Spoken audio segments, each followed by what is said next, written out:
Hello friends, ಇವತ್ತಿನ ಈ ಒಂದು ವಿಡಿಯೋದಲ್ಲಿ ನಾವು ಇಂಡಸ್ಟ್ರಿಯಲ್ ಡಿಸ್ಪ್ಯೂಟ್ಸ್ ಆಕ್ಟ್ 1947 ಕೈಗಾರಿಕಾ ವಿವಾದ ಅಧಿನಿಯಮ 1947 ಬಗ್ಗೆ ತಿಳಿದುಕೊಳ್ಳೋಣ.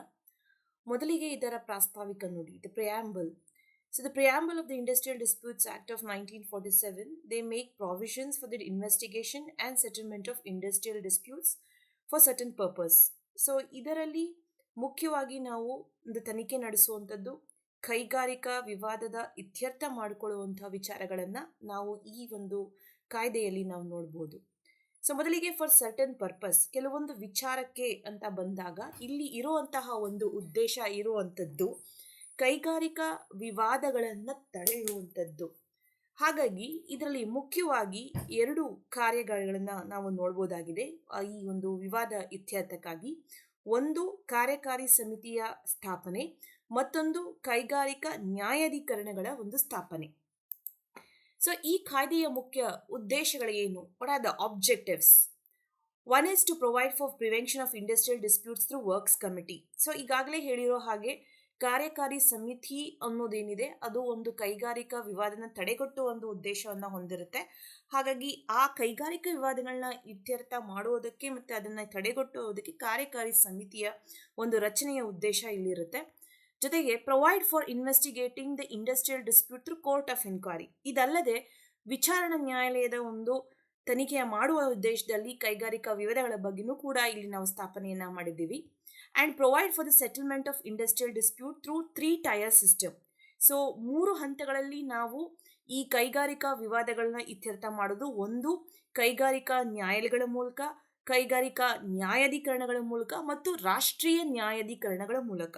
ಸೊ ಈ 3 ಹಂತಗಳಲ್ಲಿ ನಾವು ಕೈಗಾರಿಕಾ ವಿವಾದದ ಇತ್ಯರ್ಥವನ್ನ ಮಾಡಬಹುದು. ಇನ್ನು to impose prohibition on commencement or continuation of strike and lockout during specified period. ಇನ್ನು ಕೆಲವು ನಿರ್ದಿಷ್ಟ ಸಮಯದಲ್ಲಿ ಯಾವುದೇ ಮುಷ್ಕರ ಆಗುವಂಥದ್ದು, ಬೀಗ ಮುದ್ರೆ ಆಗುವಂಥದ್ದು, ಇದನ್ನು ತಡೆಗಟ್ಟುವ ಒಂದು ಉದ್ದೇಶವನ್ನು ಕೂಡ ನಾವು ಈ ಕಾಯ್ದೆಯಲ್ಲಿ ನೋಡ್ಬೋದಾಗಿದೆ. ಇದಲ್ಲದೆ ಪರಿಹಾರವನ್ನು ನೀಡುವಂಥದ್ದು, ಪೇಮೆಂಟ್ ಆಫ್ ಕಾಂಪನ್ಸೇಷನ್. ಅದು ಯಾವ ವಿಚಾರದಲ್ಲಿ? ಲೇ ಆಫ್ ಮಾಡೋಂಥ ವಿಚಾರದಲ್ಲಿ, ಕೆಲಸದಿಂದ ತೆಗೆದುಹಾಕುವಿಕೆ ರೆಟ್ರೆಂಚ್ಮೆಂಟ್ ಮಾಡುವಂಥ ಸಂದರ್ಭದಲ್ಲಿ, ಅಥವಾ ಕೈಗಾರಿಕಾ ಮುಚ್ಚುವಿಕೆ ಕ್ಲೋಷರ್ ಮಾಡುವಂತಹ ಸಂದರ್ಭದಲ್ಲಿ. ಸೊ ಹಂಗಾಮಿ ವಜಾ ಅಥವಾ ಕೆಲಸದಿಂದ ತೆಗೆದುಹಾಕುವಿಕೆ ಅಥವಾ ಕೈಗಾರಿಕೆಯ ಒಂದು ಮುಚ್ಚುವಿಕೆ, ಈ 3 ಹಂತದಲ್ಲಿ ನಾವು ಪರಿಹಾರವನ್ನ ಕೊಡುವ ಒಂದು ಉದ್ದೇಶವನ್ನ ನಾವು ಇಲ್ಲಿ ನೋಡಬಹುದು. ಇದಲ್ಲದೆ to define and prohibit unfair labour practice. ಈ ಒಂದು ಕಾಯ್ದೆಯಲ್ಲಿ ಅನುಚಿತ ವ್ಯಾಪಾರ ಪದ್ಧತಿಯನ್ನ ಒಂದು ತಡೆಯುವಂಥದ್ದು ಮತ್ತು ಅದಕ್ಕೆ ಸೂಕ್ತ ವ್ಯಾಖ್ಯಾನ ಕೊಡುವಂತಹ ಒಂದು ಉದ್ದೇಶವನ್ನು ಸಹ ನಾವು ಈ ಕಾಯ್ದೆಯಲ್ಲಿ ನೋಡಬಹುದು. ಇನ್ನು ಕೆಲವು ವ್ಯಾಖ್ಯಾನಗಳನ್ನು ನೋಡೋದಾದ್ರೆ, section 2 class 8A average pay, ಸರಾಸರಿ ವೇತನ ಎಂದರೆ ಏನು? ಸರಾಸರಿ ವೇತನ ಅಂತ ಬಂದಾಗ that which is payable, wages which is payable to a workmen, ಒಬ್ಬ ಕೆಲಸಗಾರನಿಗೆ ಕೊಡುವಂತಹ ಒಂದು ವೇತನ ಅನ್ನೋದಾದ್ರೆ ಅದರಲ್ಲಿ in case of monthly paid workmen in 3 complete calendar months. ಈಗ ತಿಂಗಳ ಒಂದು ವೇತನವನ್ನು ತೆಗೆದುಕೊಳ್ಳುವಂತಹ ಒಬ್ಬ ಕೆಲಸಗಾರ ಇದ್ದಾನೆ ಅಂತ ಅನ್ನೋದಂಥ ಸಂದರ್ಭದಲ್ಲಿ ಆತನಿಗೆ ತಿಂಗಳಲ್ಲಿ 3 ತಿಂಗಳು ಏನು ಪೂರೈಕೆ ಮಾಡಿದಂಥ ಸಂದರ್ಭದಲ್ಲಿ ಅವನಿಗೆ ಕೊಡುವಂತಹ ತಿಂಗಳ ವೇತನವನ್ನು ಆವರೇಜ್ ಪೇ, ಸರಾಸರಿ ವೇತನ ಅಂತ ಕರಿತೇವೆ. ಮತ್ತೆ ವೀಕ್ಲಿ ಪೇಯ್ಡ್ ವರ್ಕ್ಮೆನ್, ವಾರಗಳಲ್ಲಿ ಕೊಡುವಂಥದ್ದು 4 ಪೂರ್ತಿ ವಾರಗಳನ್ನ ಮುಗಿಸಿದಂತಹ ಒಬ್ಬ ಕೆಲಸಗಾರನಿಗೆ ಕೊಡುವಂಥದ್ದನ್ನ ನಾವು ಸರಾಸರಿ ವೇತನ ಅಂತೇವೆ. ಇನ್ನು ದಿನಗೂಲಿ, ಡೈಲಿ ವೇಜಸ್ ವರ್ಕ್ಮೆನ್ ಅಂತ ಬಂದಾಗ ಆತ 12 ದಿವಸಗಳನ್ನ ಆತ ಕೆಲಸ ಪೂರೈಕೆ ಮಾಡಿದಂಥ ಸಂದರ್ಭದಲ್ಲಿ ನೀಡುವಂತಹ ಒಂದು ವೇತನವನ್ನ ನಾವು ಆವರೇಜ್ ಪೇ, ಸರಾಸರಿ ವೇತನ ಅಂತ ಕರಿತೀವಿ. ಸೊ ಈ ರೀತಿಯ ನಾವು ಲೆಕ್ಕಾಚಾರಗಳನ್ನ ಮಾಡುವಂಥ ಸಂದರ್ಭದಲ್ಲಿ ಇಂತಹ calculations that cannot be made. The average pay shall include calculated as average of the wage payable to a workman during the period he actually worked. So ಇದು ಯಾವುದೇ ನೀವು ಲೆಕ್ಕಾಚಾರನ ಹಾಕದ ಸಂದರ್ಭದಲ್ಲಿ ಆತ ಎಷ್ಟು ದಿನಗಳ ಕೆಲಸವನ್ನ ಮಾಡಿದ್ದಾನೆ ಆ ಒಂದು ಲೆಕ್ಕಾಚಾರಗಳ ಮೇಲೆ ನಾವು ಸರಾಸರಿ ವೇತನವನ್ನ ನಾವು ಲೆಕ್ಕಾಚಾರವನ್ನ ಮಾಡ್ತೇವೆ. ಇನ್ನು 2 ಕ್ಲಾಸ್ B ಅವಾರ್ಡ್, ತೀರ್ಪು ಅಂದರೆ ಏನು? ಅವಾರ್ಡ್ ಅಂತ ಬಂದಾಗ ಇಲ್ಲಿ ಯಾವುದೇ ಒಂದು ಕಾರ್ಮಿಕ ನ್ಯಾಯಾಲಯ ಅಥವಾ ಕೈಗಾರಿಕಾ ನ್ಯಾಯಾಧೀಕರಣ ಅಥವಾ ರಾಷ್ಟ್ರೀಯ ನ್ಯಾಯಾಧೀಕರಣಗಳು ಏನಿದೆ ಅದು ಯಾವುದೇ ಕೈಗಾರಿಕಾ ವಿವಾದಗಳನ್ನು ಅಂತಿಮವಾಗಿ ಗುರುತಿಸಿ ಅಥವಾ ಮಧ್ಯಂತರವಾಗಿ ನೀಡುವಂತಹ ಒಂದು ತೀರ್ಪನ್ನ ನಾವು ಐ ತೀರ್ಪು ಅಂತ ಕರಿತೀವಿ. ಸೊ ಯೂಶಲಿ ನಾವು ದಿನನಿತ್ಯದ ನಮ್ಮ ಒಂದು ನ್ಯಾಯಾಲಯಗಳು ಕೊಡುವಂತಹ ತೀರ್ಪನ್ನ ತೀರ್ಪು ಅಂತ ಕರಿತೀವಿ. ಆದ್ರೆ ಇಲ್ಲಿ ನಾವು ನಮ್ಮ ಕೈಗಾರಿಕಾ ವಿವಾದ ಅಧಿನಿಯಮದಲ್ಲಿ ರಾಷ್ಟ್ರೀಯ ನ್ಯಾಯಾಧೀಕರಣ ಅಥವಾ ಕಾರ್ಮಿಕ ನ್ಯಾಯಾಲಯ ಅಥವಾ ರಾಷ್ಟ್ರೀಯ ನ್ಯಾಯಾಧೀಕರಣಗಳಾಗಿರಬಹುದು, ಅವು ಕೊಡುವಂತಹ ಒಂದು ತೀರ್ಪನ್ನ ತೀರ್ಪು ಅನ್ನೋದಿಲ್ಲ, ನಾವು ಅದನ್ನ ಐ ತೀರ್ಪು, ಅವಾರ್ಡ್ ಅಂತ ನಾವು ಕರೆಯುವಂಥದ್ದು. ಇನ್ನು ಬಹು ಮುಖ್ಯವಾದ ವ್ಯಾಖ್ಯಾನ ಈ ಒಂದು ಕಾಯ್ದೆಯಲ್ಲಿ ಯಾವುದು ಅಂದ್ರೆ ದ ಡೆಫಿನೇಷನ್ ಆಫ್ ಇಂಡಸ್ಟ್ರಿ. ಕೈಗಾರಿಕೆ ಎಂದರೆ ಏನು? ಸೊ ಈ ಕೈಗಾರಿಕೆ ಅನ್ನೋ ಒಂದು ವಿಚಾರದಲ್ಲಿ ಯಾವುದು ಕೈಗಾರಿಕೆ ಆಗುತ್ತೆ, ಯಾವುದು ಕೈಗಾರಿಕೆ ಆಗುವುದಿಲ್ಲ ಅನ್ನೋ ಗುರುತಿಸೋದಕ್ಕೆ ಸರ್ವೋಚ್ಚ ನ್ಯಾಯಾಲಯ ಹಲವಾರು ತೀರ್ಪುಗಳಲ್ಲಿ ತನ್ನದೇ ಆದಂತಹ ಒಂದು ಅರ್ಥೈಸುವಿಕೆಯನ್ನ ಕೊಟ್ಟಿರೋದನ್ನ ನಾವು ಇಲ್ಲಿ ನೋಡಬಹುದು. ಸೊ ಮೊದಲಿಗೆ ಸೆಕ್ಷನ್ 2 ಕ್ಲಾಸ್ ಜೆ ನಲ್ಲಿ ಇದರ ಒಂದು ವ್ಯಾಖ್ಯಾನ ನೋಡ್ಬೋದು. ಇಂಡಸ್ಟ್ರಿ ಅಂದ್ರೆ ಏನು? ಸೊ ಇಲ್ಲಿ ಬಳಸಿರುವಂತಹ ಪದಗಳು industry as any business, trade, undertaking, manufacture, calling of employers and includes calling, service, employment, handicrafts, industrial occupation or avocation of workmen. So ಈ ಕೈಗಾರಿಕಾ ಅಂತ ನಾವು ವ್ಯಾಖ್ಯಾನ ನೋಡಿದಾಗ ಅದು ಒಂದು ರೀತಿ ಏನನ್ನ ಒಳಗೊಂಡಿರುತ್ತೆ ಅಂತನೂ ಕೂಡ ವ್ಯಾಖ್ಯಾನ ಕೊಡುತ್ತೆ. ಜೊತೆಗೆ ಕೈಗಾರಿಕೆ ಅಂದರೆ ಏನು ಅನ್ನೋದನ್ನು ಕೂಡ ವ್ಯಾಖ್ಯಾನವನ್ನ ಇಲ್ಲಿ ನೀಡಲಾಗಿದೆ. ಸೊ ಅದು ಯಾವುದೇ ಒಂದು ವ್ಯವಹಾರ, ವ್ಯಾಪಾರ, ವೃತ್ತಿ, ಉತ್ಪಾದನೆ ಅಥವಾ ನಿಯೋಜಕರ ಕರೆ, ಕಾಲಿಂಗ್ ಆಫ್ ಎಂಪ್ಲಾಯರ್ಸ್ ಅನ್ನೋದು ಕೂಡ ಆಗಿರ್ಬೋದು. ಜೊತೆಗೆ ಇದು ಯಾವುದೇ ಒಂದು ಕರೆ, ಯಾವುದೇ ಒಂದು ಸೇವೆ, ಯಾವುದೇ ಒಂದು ಉದ್ಯೋಗ, ಯಾವುದೇ ಕರಕುಶಲ ಕೆಲಸ, ಯಾವುದೇ ಒಂದು ಕೈಗಾರಿಕಾ ಉದ್ಯೋಗ ಅಥವಾ ಕೆಲಸಗಾರರ ಕರೆ ಅನ್ನೋದೇನಿದೆ ಅದೂ ಕೂಡ ಕೈಗಾರಿಕೆ ಅನ್ನೋದು ಇಲ್ಲಿ ಆಗಬಹುದು. ಮುಂದುವರಿತಾ ಈ ಒಂದು ಡೆಫಿನೇಷನ್ ನಾವು ನೋಡಿದಾಗ ನಾರ್ಮಲಿ ಇಂಡಸ್ಟ್ರಿ ಅಂತ ಅಂದಾಗ ನಾವು ನಮ್ಮ ಮನಸ್ಸಲ್ಲಿ ಬರುವಂಥದ್ದೇನು, ಯಾವುದೋ ಒಂದು ಸರಕಿನ ಉತ್ಪಾದನೆ ಆಗ್ತಾ ಇದೆ, ಅಲ್ಲಿ ಯಾವುದೋ ಲಾಭವನ್ನ ಅವರು ಮಾಡ್ತಾ ಇದ್ದಾರೆ, ಜೊತೆಗೆ ಅಲ್ಲಿ ನಿಯೋಜಕರು ಮತ್ತು ಕೆಲಸಗಾರರ ಒಂದು ಸೌಹಾರ್ದತೆಯಲ್ಲಿ ಯಾವುದೋ ಒಂದು ಉತ್ಪಾದನೆಯ ಕೆಲಸ ನಡೀತಾ ಇದೆ ಅಂತ ನಾವು ನಮ್ಮ ಮನಸ್ಸಿನಲ್ಲಿ ನಾವು ಅನ್ಕೋತೇವೆ. ಆದ್ರೆ ನಿಜ ಅಂತ ಹೇಳ್ಬೋದಂತಂದ್ರೆ ಈ ವ್ಯಾಖ್ಯಾನದಲ್ಲಿ ಆ ರೀತಿ ಯಾವುದೇ ರೀತಿಯಾಗಿ ಅಲ್ಲಿ ಹೇಳಿಲ್ಲ. ಸೊ ಈ ಡೆಫಿನೇಷನ್ ಅಂತ ನೋಡಿದಾಗ ನಾವು ಇಲ್ಲಿ ಯಾವ ರೀತಿಯಾಗಿ ಅದನ್ನ ವರ್ಗೀಕರಣ ಮಾಡ್ಬೋದು, ಯಾವ ಚಟುವಟಿಕೆಗಳನ್ನ ನಾವು ವರ್ಗೀಕರಣ ಮಾಡ್ಬೋದು, ಇದು ಕೈಗಾರಿಕೆ ಆಗತ್ತೆ ಅಥವಾ ಕೈಗಾರಿಕೆ ಆಗಲ್ಲ ಅನ್ನೋದ್ರಲ್ಲಿ ನಾವು ಈ ಒಂದು ವ್ಯಾಖ್ಯಾನವನ್ನ ನಾವು ಮಾಡಿರುವಂಥದ್ದು. ಅದರಲ್ಲಿ ಮುಖ್ಯವಾಗಿ ಒಂದು ಮೆಡ್ರಾಸ್ ಹೈಕೋರ್ಟ್ ನೀಡಿದಂತಹ ಒಂದು ತೀರ್ಪು ಪಾಪಮಲ್ ಅಂಚೆತಳಿಮನ್ ವೆಸಸ್ ಲೇಬರ್ ಕೋರ್ಟ್ ಅನ್ನೋ ಒಂದು ಪ್ರಕರಣದಲ್ಲಿ ಏನಂತ ಹೇಳುತ್ತೆ ಅಂದ್ರೆ, having regard to the wide scope, it is difficult or perhaps impossible to evolve a formula and state a clear-cut and universally applicable principle test with reference to which any activity may be judged as an industry. So ಈ ಒಂದು ತೀರ್ಪಿನಲ್ಲಿ ಮೊದಲಿಗೆ Madras high court ಹೇಳಿದ್ದು ಅಂದ್ರೆ, ನಾವು ಒಟ್ಟಾರೆ ಯಾವುದೇ ಒಂದು ಕೈಗಾರಿಕೆಯ ಒಂದು ಚಟುವಟಿಕೆಗಳನ್ನ ನೋಡ್ತಾ, ಅದರ ವ್ಯಾಪ್ತಿಯನ್ನ ನೋಡ್ತಾ, ನಿಖರವಾಗಿ ಯಾವುದೇ ರೀತಿಯಾದಂತಹ ನಿಯಮಗಳಾಗ್ಲಿ ಪರೀಕ್ಷೆ ಆಗ್ಲಿ ನಾವು ಇಲ್ಲಿ ಹೇಳೋದಿಕ್ಕೆ ಸಾಧ್ಯ ಇಲ್ಲ. ಸೊ ಹಾಗಾಗಿ ಅವ್ರು ಹೇಳುವಂಥದ್ದು, ಅಂತಿಮವಾಗಿ ಹೇಳುವಂಥದ್ದು ಏನು, it has to be decided in each case depending upon the circumstances. So ಯಾವುದು ಕೈಗಾರಿಕೆ ಆಗುತ್ತೆ, ಯಾವುದು ಕೈಗಾರಿಕೆ ಆಗಲ್ಲ ಅನ್ನೋ ವಿಚಾರನ ನಾವು ಸಂದರ್ಭದ ಅನುಗುಣವಾಗಿ ಅಥವಾ ಸಂದರ್ಭದ ಅವಲಂಬಿತವಾಗಿ ನಾವು ಅದರ ನಿರ್ಧಾರವನ್ನ ಮಾಡಬೇಕಾಗುತ್ತೆ ಅಂತ ಈ ಒಂದು ಮುಖ್ಯವಾಗಿ ಮಡ್ರಾಸ್ ಹೈಕೋರ್ಟ್ ಈ ಒಂದು ಕೇಸಲ್ಲಿ ಹೇಳ್ತಾರೆ. ಇನ್ನು ನಮ್ಮ ಸೆಕ್ಷನ್ 2 ಕ್ಲಾಸ್ ಜೆಗೆ ಬರೋದಾದ್ರೆ, ಈಗಾಗಲೇ ನಾನು ಹೇಳಿರೋ ಹಾಗೆ ಅಲ್ಲಿ ಯಾವುದೇ ನಿಖರವಾಗಿ ಕೈಗಾರಿಕೆ ಅನ್ನೋ ಒಂದು ಡೆಫಿನೇಷನ್ ನಾವು ಹೇಳಿಲ್ಲ. ಆದ್ರೆ ಈ ಒಂದು ಡೆಫಿನೇಷನ್ ಏನು ವ್ಯಾಖ್ಯಾನವನ್ನು ಸೆಕ್ಷನ್ 2 ಕ್ಲಾಸ್ ಜೆ ನಲ್ಲಿ ಕೊಟ್ಟಿದ್ದಾರೆ, ಅಲ್ಲಿ 2 ಮುಖ್ಯ ಭಾಗಗಳನ್ನ ನೋಡ್ಬೋದು. ಮೊದಲನೇ ಭಾಗದಲ್ಲಿ ವ್ಯಾಖ್ಯಾನದಲ್ಲಿ ಅದರ ಒಂದು ಶಾಸನಬದ್ಧ ಅರ್ಥವನ್ನ ಆ ಒಂದು ವ್ಯಾಖ್ಯಾನದಲ್ಲಿ ಕೊಡುತ್ತೆ, ಸ್ಟ್ಯಾಟ್ಯೂಟರಿ ಮೀನಿಂಗ್. ಎರಡನೇ ಭಾಗದಲ್ಲಿ ಈ ಕೈಗಾರಿಕೆ ಅನ್ನೋ ಒಂದು ಪದಗಳಲ್ಲಿ ಏನೇನು ಬರುತ್ತೆ ಅನ್ನೋ ವಿಚಾರನ ನಾವು ಎರಡನೇ ಭಾಗದಲ್ಲಿ ನೋಡ್ಬೋದು. ಹಾಗಾಗಿ ಈ ಒಂದು ಡೆಫಿನೇಷನ್ ಏನನ್ನ ಒಳಗೊಂಡಿರುತ್ತೆ ಅನ್ನೋದು ಹೇಳಿರುತ್ತೆ. ಜೊತೆಗೆ ಕೈಗಾರಿಕೆ ಎಂದರೆ ಏನು, both substantive and inclusive part ಅಂತ ನಾವು ಹೇಳ್ತೀವಿ. ಸೊ ಕೈಗಾರಿಕೆ ಎಂದರೆ ಏನು ಮತ್ತು ಕೈಗಾರಿಕೆ ಏನನ್ನ ಒಳಗೊಂಡಿರುತ್ತೆ ಅನ್ನೋದು ಎರಡನ್ನೂ ಕೂಡ ನಾವು ಈ ವ್ಯಾಖ್ಯಾನದಲ್ಲಿ ನೋಡ್ತೇವೆ. ಸೊ ಮೊದಲಲ್ಲಿ ಇದರ ಅರ್ಥೈಸುವಿಕೆ ನೋಡೋದಾದ್ರೆ, ಬಿಸ್ನೆಸ್ ವ್ಯವಹಾರ. ಸೊ ಬಿಕಾಸ್ ಅಲ್ಲಿ ಆ ಡೆಫಿನೇಷನ್ ಹೇಳಿರೋದೇನು, ಕೈಗಾರಿಕೆ ಅಂದರೆ ಒಂದು ವ್ಯವಹಾರ, ಬಿಸ್ನೆಸ್ ಅಂತ ಬಂದಾಗ, ಬಿಸ್ನೆಸ್ ಅಂತ ಅಂದಾಗ ಯಾವುದೇ ಒಂದು ಎಂಟರ್ಪ್ರೈಸ್, ಅದನ್ನ ಯಾವುದು ವೃತ್ತಿ ಅಂತ ನಾವೇನ್ ಹೇಳ್ತೀವಿ ಅದನ್ನು ನಾವು ವ್ಯವಹಾರ ಅಂತ ಹೇಳ್ಬೋದು. ಇನ್ನು ವ್ಯಾಪಾರ, ಟ್ರೇಡ್ ಅಂತ ಬಂದಾಗ ಅದರಲ್ಲಿ ನಾವು ಮುಖ್ಯವಾಗಿ ಏನ್ ನೋಡ್ತೀವಿ, ಯಾವುದೋ ಸರಕಿನ ಒಂದು ಉತ್ಪಾದನೆ ಆಗ್ತದೆ, ಸರಕಿನ ಒಂದು ಮಾರಾಟ ಆಗ್ತಾ ಇದೆ, ಹಣಕ್ಕಾಗಿ ಸರಕಿನ ಮಾರಾಟ ಆಗ್ತಾ ಇದೆ, ಯಾವುದೋ ಒಂದು ವ್ಯವಹಾರ ಸರಕಿನ ನಿಖರವಾಗಿ ಒಂದು ಸರಕಿನಲ್ಲಿ ವ್ಯವಹಾರನ ಮಾಡ್ತಾ ಇದ್ದಾರೆ ಲಾಭನ ಗಳಿಸ್ಲಿಕ್ಕೆ ಅನ್ನೋ ಒಂದು ಉದ್ದೇಶನ ನಾವು ಟ್ರೇಡ್ ವ್ಯಾಪಾರ ಅನ್ನೋದ್ರಲ್ಲಿ ನೋಡ್ತೀವಿ. ಇನ್ನು ಅಂಡರ್ಟೇಕಿಂಗ್ ಅಂತ ಬಂದಾಗ ಯಾವುದೇ ಒಂದು ಕೆಲಸನ ಮಾಡುವಂಥದ್ದು, ಯಾವುದೋ ಒಂದು ಪ್ರಾಜೆಕ್ಟ್ ಅಲ್ಲಿ ನಮ್ಮನ್ನು ನಾವು ತೊಡಗಿಸುವಂಥದ್ದು ಅಥವಾ ಯಾವುದೇ ಒಂದು ರೀತಿಯಾದಂತೆ ವ್ಯಾಪಾರ ಮಾಡುವಂಥದ್ದು, ಅದನ್ನ ನಾವು ಅಂಡರ್ಟೇಕಿಂಗ್ ಅಂತ ಅನ್ಬೋದು. ಇನ್ನು ಉತ್ಪಾದನೆ ಮ್ಯಾನುಫ್ಯಾಕ್ಚರ್ ಅಂದ್ರೆ ಯಾವುದೋ ಒಂದು ವಸ್ತುವನ್ನ ಉತ್ಪಾದನೆ ಮಾಡ್ತಿರಬಹುದು, ಅದು ದೊಡ್ಡ ಮಟ್ಟದಲ್ಲಿ ಲಾರ್ಜ್ ಸ್ಕೇಲ್ ನಲ್ಲಿ ನಾವು ಯಾವುದೋ ಒಂದು ದೈಹಿಕವಾದ ಒಂದು ಶ್ರಮವನ್ನ ವಹಿಸಿ ಅಥವಾ ಯಾವುದೋ ಒಂದು ಯಂತ್ರಗಳ ಒಂದು ಪವರ್ನ ನಾವು ಬಳಸಿ ನಾವು ಅಲ್ಲಿ ಉತ್ಪಾದನೆ ಕೆಲಸವನ್ನ ಮಾಡ್ತಿರಬಹುದು ಅನ್ನೋ ಒಂದು ಅರ್ಥ ಅಲ್ಲಿ ಕೊಡುತ್ತೆ.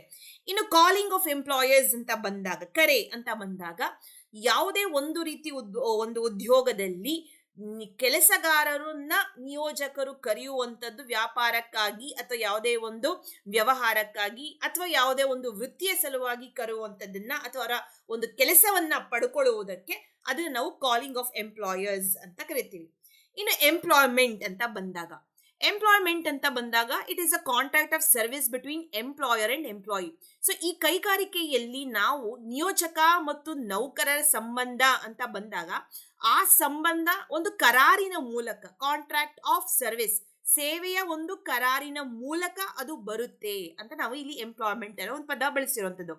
ಇನ್ನು ಕರಕುಶಲ ಹ್ಯಾಂಡಿಕ್ರಾಫ್ಟ್ ಅಂತ ಬಂದಾಗ ಅಲ್ಲಿ ಇರುವಂಥದ್ದು ನಮ್ಮ ಒಂದು ದೈಹಿಕ ಶ್ರಮ, manual labour which is exercised by way of trade for the purpose of gain. So ಯಾವುದೇ ಒಂದು ಲಾಭವನ್ನು ಗಳಿಸುವಂತಿಗೆ ನೀಡುವಂತಹ ನಮ್ಮ ಒಂದು ಶ್ರಮ ಅನ್ನೋದಾಗಿರ್ಬೋದು, ಅಥವಾ ಯಾವುದೋ ಒಂದು ವಸ್ತುವನ್ನ ತಯಾರು ಮಾಡಲಿಕ್ಕೆ ನಮ್ಮ ಒಂದು ಕೆಲಸ, ನಮ್ಮ ಕೌಶಲತೆಯನ್ನ ವಹಿಸಿ ಮಾಡುವಂತಹ ಕೆಲಸನ ನಾವು ಹ್ಯಾಂಡಿಕ್ರಾಫ್ಟ್ ಅಂತ ನಾವು ಅಲ್ಲಿ ಕರೆಯುವಂಥದ್ದು. ಇನ್ನು ಅವಕೇಶನ್ ಅಂತ ಬಂದಾಗ, ಕರೆ ಅಂತ ಬಂದಾಗ, the way in which something is done or the way in which man passes is time. So avocation ಅನ್ನೋದಾದ್ರೆ, ಈಗ ನಾವು ದಿನನಿತ್ಯದಲ್ಲಿ ನಮ್ಮಲ್ಲಿ ಕೆಲವೊಂದು ಹಾಬೀಸ್ ಅನ್ನೋದು ಇರ್ಬೋದು. ನಾವು ನಮ್ಮ ಹಾಬೀಸ್ ಅಲ್ಲಿ ಕೆಲವರಿಗೆ ಓದೋದಿರ್ಬೋದು, ಕೆಲವರಿಗೆ ಪೇಂಟಿಂಗ್ ಮಾಡೋದಂಥದ್ದು ಇರ್ಬೋದು, ಕೆಲವು ಬರವಣಿಗೆ ಅನ್ನೋಂಥದ್ದು ಇರ್ಬೋದು. ಸೊ ಈ ರೀತಿಯಾಗಿ ಒಂದಲ್ಲ ಒಂದು ಕೆಲಸದಲ್ಲಿ ನಾವು ಸಮಯವನ್ನ ವ್ಯರ್ಥ ಮಾಡ್ಲಿಕ್ಕೆ, ಸಮಯವನ್ನ ಕಳೀಲಿಕ್ಕೆ ನಾವು ಏನ್ ಮಾಡ್ತಿರ್ತೀವಿ ಅದನ್ನ ನಾವು ಅವಕೇಶನ್. ಸೊ ಅಲ್ಲಿಗೆ ಒಂದು ಕೈಗಾರಿಕೆಯಲ್ಲಿ ಈ ಪದ ಅಂತ ಬಂದಾಗ, ಕೈಗಾರಿಕೆಯಲ್ಲಿ ಒಂದು ರೀತಿಯಾದಂತಹ ಒಂದು ಉತ್ಪಾದನೆ ಕೆಲಸ ನಡೀತಾ ಇದೆ, ಅಲ್ಲಿ ಕೆಲಸ ಮಾಡ್ತಾ ಇದ್ದಾರೆ ಕೆಲಸಗಾರರು ಅಂದ್ರೆ ದಿನನಿತ್ಯ ಅವರು ಮಾಡುವಂತಹ ಆ ಒಂದು ಕೆಲಸ, ಅದನ್ನ ನಾವು ಹಾಬಿ ಅನ್ನೋ ಬದಲು ಅದನ್ನ ಅವಕೇಶನ್ ಅಂತ ನಾವು ಕರಿತೀವಿ.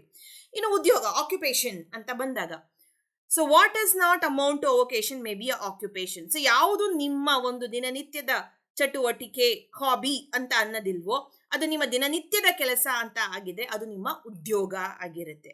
So both should be of industrial character. So ಹಾಗಾಗಿ ಇಲ್ಲಿ ಅದು ಅವಕೇಶನ್ ಅನ್ನೋದಾಗಿರ್ಬಹುದು ಅಥವಾ ನಿಮ್ಮ ಆಕ್ಯುಪೇಷನ್, ನಿಮ್ಮ ಉದ್ಯೋಗ ಅನ್ನೋದಾಗಿರ್ಬೋದು, ಎರಡೂ ಕೂಡ ಅದೇನೇ ಆಗಿರ್ಲಿ ಅದು ಕೈಗಾರಿಕೆಯ ಒಂದು ಸ್ವರೂಪ ಉಳ್ಳದಂತದ್ದಾಗಿರ್ಬೋದು. ಸೊ ಕೈಗಾರಿಕೆಯ ಲಕ್ಷಣ, ಕೈಗಾರಿಕೆಯ ಸ್ವರೂಪ ಉಳ್ಳುವಂತದ್ದಾಗಿದ್ರೆ ಅವೆರಡೂ ಕೂಡ ಕೈಗಾರಿಕೆಯ ಒಂದು ವ್ಯಾಖ್ಯಾನದ ಅಡಿಯಲ್ಲಿ ಬರುತ್ತೆ.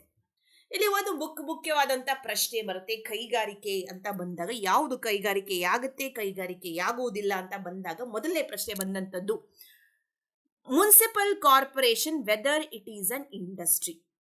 ಸೊ ಅಲ್ಲಿಗೆ ಯಾವುದೇ ನಗರ ಪಾಲಿಕೆಗಳು ಕೈಗಾರಿಕೆಯಾಗುವುದೇ ಅಂತ ಬಂದಾಗ 1953 D N. Banerji versus P R. Mukherjee ಎಂಬ ಪ್ರಕರಣದಲ್ಲಿ ಸುಪ್ರೀಂ ಕೋರ್ಟ್ಗೆ ಮೊದಲಿಗೆ ಈ ಒಂದು ಪ್ರಶ್ನೆ ಬರುತ್ತೆ.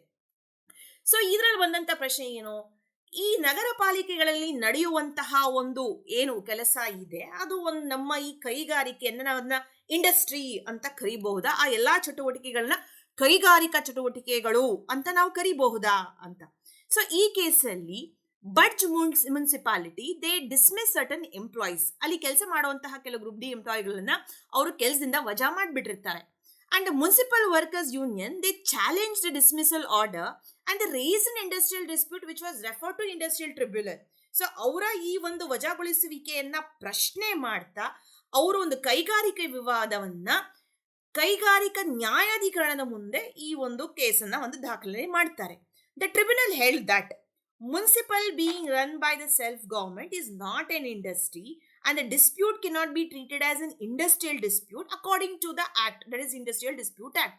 ಸೊ ಅಲ್ಲಿ ಟ್ರಿಬ್ಯುನಲ್ ಏನ್ ಹೇಳುತ್ತೆ, ನ್ಯಾಯಾಧಿಕರಣ ಹೇಳುವಂತ ತೀರ್ಪು ಏನು ಅಂದ್ರೆ ಈ ಒಂದು ಸ್ವಯಂ ಸೇವೆ ಪಡುವಂತಹ ಒಂದು ಸರ್ಕಾರ, ಸೆಲ್ಫ್ ಗೌರ್ಮೆಂಟ್, ಸ್ಥಳೀಯ ಒಂದು ಸರ್ಕಾರದ ಅಂಗ, ಆ ಒಂದು ಮುನ್ಸಿಪಾಲಿಟಿ ಕಾರ್ಪೊರೇಷನ್ ನಗರ ಪಾಲಿಕೆಯನ್ನ ನಡೆಸ್ತಿರೋದ್ರಿಂದ ಅದನ್ನ ನಾವು ಸರ್ಕಾರದಿಂದ ನಡೆಸುವುದರಿಂದ ಅದನ್ನ ನಾವು ಇಂಡಸ್ಟ್ರಿ ಅಂತ ಕರೀಲಿಕ್ಕೆ ಸಾಧ್ಯ ಇಲ್ಲ. ಹಾಗಾಗಿ ಅಲ್ಲಿ ಬರುವಂತಹ ವಿವಾದಗಳೇನಿದೆ ಅದು ಕೈಗಾರಿಕಾ ವಿವಾದಗಳು ಆಗದಿಲ್ಲ ಅಂತ ಹೇಳಿ ಈ ಒಂದು ಕೇಸನ್ನ ಅವರು ವಜಾಗೊಳಿಸ್ಬಿಡ್ತಾರೆ. ಆದ್ರೆ ಸುಪ್ರೀಂ ಕೋರ್ಟ್ಗೆ ಈ ಪ್ರಕರಣ ಅಪೀಲ್ ಅಂತ ಹೋದಂತ ಸಂದರ್ಭದಲ್ಲಿ ಈ ನ್ಯಾಯಾಧೀಕರಣ ಕೊಟ್ಟಂತಹ ತೀರ್ಪನ್ನ ಅವರು ಬದಲಾಯಿಸ್ತಾರೆ. ಅವ್ರೇನ್ ಹೇಳ್ತಾರೆ, wider interpretation can be given to the word industry or even the word industrial dispute. So supreme court ಅಲ್ಲಿ ನಾವು ಯಾವುದೇ ಒಂದು ಈ ವ್ಯಾಖ್ಯಾನ ತಗೊಳ್ಳಂತ ಸಂದರ್ಭದಲ್ಲಿ ಇಂಡಸ್ಟ್ರಿ ಆಗಿರ್ಬೋದು ಅಥವಾ ಇಂಡಸ್ಟ್ರಿಯಲ್ ಡಿಸ್ಪ್ಯೂಟ್, ಕೈಗಾರಿಕಾ ಅಥವಾ ಕೈಗಾರಿಕಾ ವಿವಾದ ಅಂತ ತಗೊಂಡಾಗ ಎರಡನ್ನು ನಾವು ಬಹಳ ವಿಸ್ತೃತವಾಗಿ ಅರ್ಥೈಸುವಿಕೆಯನ್ನ ಮಾಡಬಹುದು. ಸೊ ನಿಜವಾದ ಒಂದು ರೀತಿಯಲ್ಲಿ ನೋಡೋದಾದ್ರೆ ಆಕ್ಟಿವಿಟೀಸ್ ಆಫ್ ಮುನ್ಸಿಪಲ್ ಕಾರ್ಪೊರೇಷನ್ ಅಂತ ನೀವು ನೋಡೋದಾದ್ರೆ that cannot be brought under the scope of the business or trade but it may fall with in the scope of expression undertaking. So ಅಲ್ಲಿ ನಡೆಯುವಂತಹ ನಗರ ಪಾಲಿಕೆಯಲ್ಲಿ ನಡೆಯುವಂತಹ ಕೆಲಸಗಳನ್ನ ಅನ್ನೋದನ್ನ ಒಂದು ರೀತಿ ಕೆಲಸ ಅಂತ ಹೇಳ್ಬೋದೇ ಹೊರತು ಅದನ್ನ ನೀವು ಅಲ್ಲಿ ಯಾವುದೇ ಕಾರಣಕ್ಕೂ ವ್ಯಾಪಾರ ಅಥವಾ ವ್ಯವಹಾರ ಅಂತ ಹೇಳಲಿಕ್ಕೆ ಸಾಧ್ಯ ಇಲ್ಲ. ಯಾಕಂದ್ರೆ ಇಂಡಸ್ಟ್ರಿ ಅಂತ ಬಂದಾಗ ಅಲ್ಲಿ ಹಲವಾರು ಡೆಫಿನೇಷನ್ ಪದಗಳ ಬಳಕೆಯಾಗಿದೆ. ಅಲ್ಲಿ ಬಿಸ್ನೆಸ್ ಅನ್ನೋ ಪದನೂ ಬರುತ್ತೆ, ಟ್ರೇಡ್ ಅನ್ನೋ ಪದನೂ ಬರುತ್ತೆ, ಅಂಡರ್ಟೇಕಿಂಗ್ ಕೆಲಸ ಅನ್ನೋ ಒಂದು ಪದನೂ ಬರುತ್ತೆ, ಆಕ್ಯುಪೇಷನ್ ವೃತ್ತಿ ಅನ್ನೋ ಒಂದು ಪದನೂ ಕೂಡ ಅಲ್ಲಿ ಬರುತ್ತೆ. ಆದ್ರೆ ಇಲ್ಲಿ ಹೇಳುವಂಥದ್ದು ಈ ಕೇಸಲ್ಲಿ ಸುಪ್ರೀಂ ಕೋರ್ಟ್ ಹೇಳೋದು ಅದರಲ್ಲಿ ನಾವು ವ್ಯಾಪಾರ ವ್ಯವಹಾರ ಅಂತ ಕರೀಲಿಕ್ಕೆ ಸಾಧ್ಯ ಇಲ್ಲ, ಅದೇ ಅದ್ರ ರೀತಿ ಒಂದು ಕೆಲಸ. ಹಾಗಾಗಿ ಇಲ್ಲಿ if the undertaking is carried on by corporation like municipality which is creature of a statute which functions under the limitations imposed by the statute does it cease to be an industry. So ಯಾವುದೇ ಒಂದು ನಗರ ಪಾಲಿಕೆ ಅಥವಾ ಯಾವುದೇ ಒಂದು ಸಂಸ್ಥೆಯನ್ನ ನೀವು ಒಂದು ಅಧಿನಿಯಮದ ಅಡಿ ಸ್ಥಾಪನೆ ಮಾಡಿದಿರಿ, ಅದರ ಕಾರ್ಯಚಟುವಟಿಕೆಗಳನ್ನ ಗುರುತಿಸಿದಿರಿ ಅಂತ ಅನ್ನೋದಾದ್ರೆ ಹಾಗಿದ್ಮೇಲೆ ಅದನ್ನ ನೀವು ಕೈಗಾರಿಕೆ ಅಂತ ಕರೀಲಿಕ್ಕೆ ಸಾಧ್ಯ ಇಲ್ವಾ ಅನ್ನೋ ಒಂದು ಪ್ರಶ್ನೆ ಅಲ್ಲಿ ಬರುತ್ತೆ. ಹಾಗಾಗಿ ಅಲ್ಲಿ ಏನ್ ಹೇಳ್ತಾರೆ, it is not necessary that only if there is a capital investment and profit earning it amounts to an industry. So ಬಹು ಮುಖ್ಯವಾದಂತಹ ವಿಚಾರ ಈ ಕೇಸಲ್ಲಿ ಹೇಳಿದ್ದು ಏನು ಅಂತ ಅಂದ್ರೆ ಕೈಗಾರಿಕೆ ಅಂತ ಕಳಿಸ್ಕೋಬೇಕಾದ್ರೆ ಅಲ್ಲಿ ಒಂದು ಹೂಡಿಕೆ ಅನ್ನೋದು ಇರಬೇಕು, ಜೊತೆಗೆ ಲಾಭ ಗಳಿಸುವಿಕೆ ಅನ್ನೋದು ಇರಬೇಕು. ಅನ್ನೋದಿದ್ದಾಗಲ ಮಾತ್ರ ಅದು ಇಂಡಸ್ಟ್ರಿ ಆಗತ್ತೆ ಅಂತ ಎಲ್ಲಾ ಸಂದರ್ಭದಲ್ಲೂ ಹೇಳಲಿಕ್ಕೆ ಸಾಧ್ಯ ಇಲ್ಲ. ಸೊ ಹಾಗಾಗಿ ಕೈಗಾರಿಕೆ ಅಂತ ಬಂದಾಗ ಎಲ್ಲಾ ಸಂದರ್ಭದಲ್ಲೂ ಹೂಡಿಕೆ ಇರುತ್ತೆ, ಲಾಭ ಗಳಿಸುವಿಕೆ ಅನ್ನೋದೇ ಇರುತ್ತೆ, ಇಷ್ಟು ಮಾತ್ರ ಇರುತ್ತೆ ಅಂತ ನಾವು ನಿಖರವಾಗಿ ಹೇಳಲಿಕ್ಕೆ ಸಾಧ್ಯ ಇಲ್ಲ. ಹಾಗಾಗಿ ಈ ಕೊಟ್ಟಂತಹ ಒಂದು ತೀರ್ಪನ್ನ ಮತ್ತೆ ಪುನಃ 1957 ನಲ್ಲಿ ಬರೋಡಾ ಬರೋ ಮುನ್ಸಿಪಾಲಿಟಿ ವರ್ಸಸ್ ಇಟ್ಸ್ ವರ್ಕ್ಮೆನ್ ಅನ್ನೋ ಒಂದು ಪ್ರಕರಣದಲ್ಲಿ ಸುಪ್ರೀಂ ಕೋರ್ಟ್ ಏನಂತ ಹೇಳುತ್ತೆ, corporation municipal corporation is an industry and the dispute between municipality and workmen it is said to be an industrial dispute.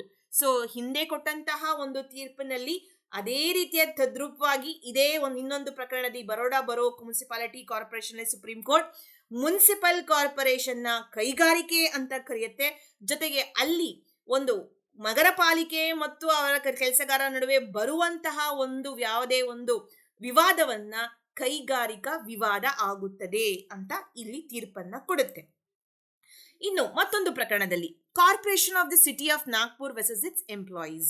So ಇಲ್ಲಿ ಬರುವಂತದ್ದು ಯಾವುದೇ ಒಂದು ನಗರ ಪಾಲಿಕೆಯಲ್ಲಿ ಇರುವಂತಹ ಒಂದು ಶಾಖೆಗಳು, ಇಲಾಖೆಗಳು, ಡಿಪಾರ್ಟ್ಮೆಂಟ್ಸ್ ಅನ್ನೋದೇನಿದೆ, whether all departments of municipal corporation are industry. ಹಾಗಿದ್ಮೇಲೆ ಹಿಂದೆ ಕೊಟ್ಟಂತ ಕೇಸಿನ ತೀರ್ಪೇನು, ಮುನ್ಸಿಪಲ್ ಕಾರ್ಪೊರೇಷನ್ ನಗರ ಪಾಲಿಕೆಗಳು ಕೈಗಾರಿಕೆ ಆಗತ್ತೆ, ಅಲ್ಲಿ ಬರುವಂತಹ ವಿವಾದಗಳು ಕೈಗಾರಿಕಾ ವಿವಾದ ಅಂತ ಅಂದ್ರು. ಆದ್ರೆ ಇಲ್ಲಿ ಬಂದಂತಹ ಪ್ರಶ್ನೆ ಬೇರೆ ರೀತಿ. ಇಲ್ಲೇನು, ಆ ಒಂದು ನಗರ ಪಾಲಿಕೆಯಲ್ಲಿ ಇರುವಂತಹ ಬೇರೆ ಬೇರೆ ಇಲಾಖೆಗಳು, ಅಲ್ಲಿ ಇರುವಂತಹ ಎಲ್ಲಾ ಇಲಾಖೆಗಳು ಕೈಗಾರಿಕೆ ಆಗುವುದೇ ಅನ್ನೋ ಒಂದು ಪ್ರಶ್ನೆ ಅಲ್ಲಿ ಬರುತ್ತೆ. ಹಾಗಾಗಿ ಇಲ್ಲಿ ಹೇಳೋದೇನು, corporation may discharge dual function, ಎರಡು ರೀತಿಯಾದಂತಹ ಒಂದು ಕೆಲಸವನ್ನ ಕಾರ್ಯವನ್ನ ಒಂದು ನಗರ ಪಾಲಿಕೆ ಅನ್ನೋದು ಮಾಡುತ್ತೆ.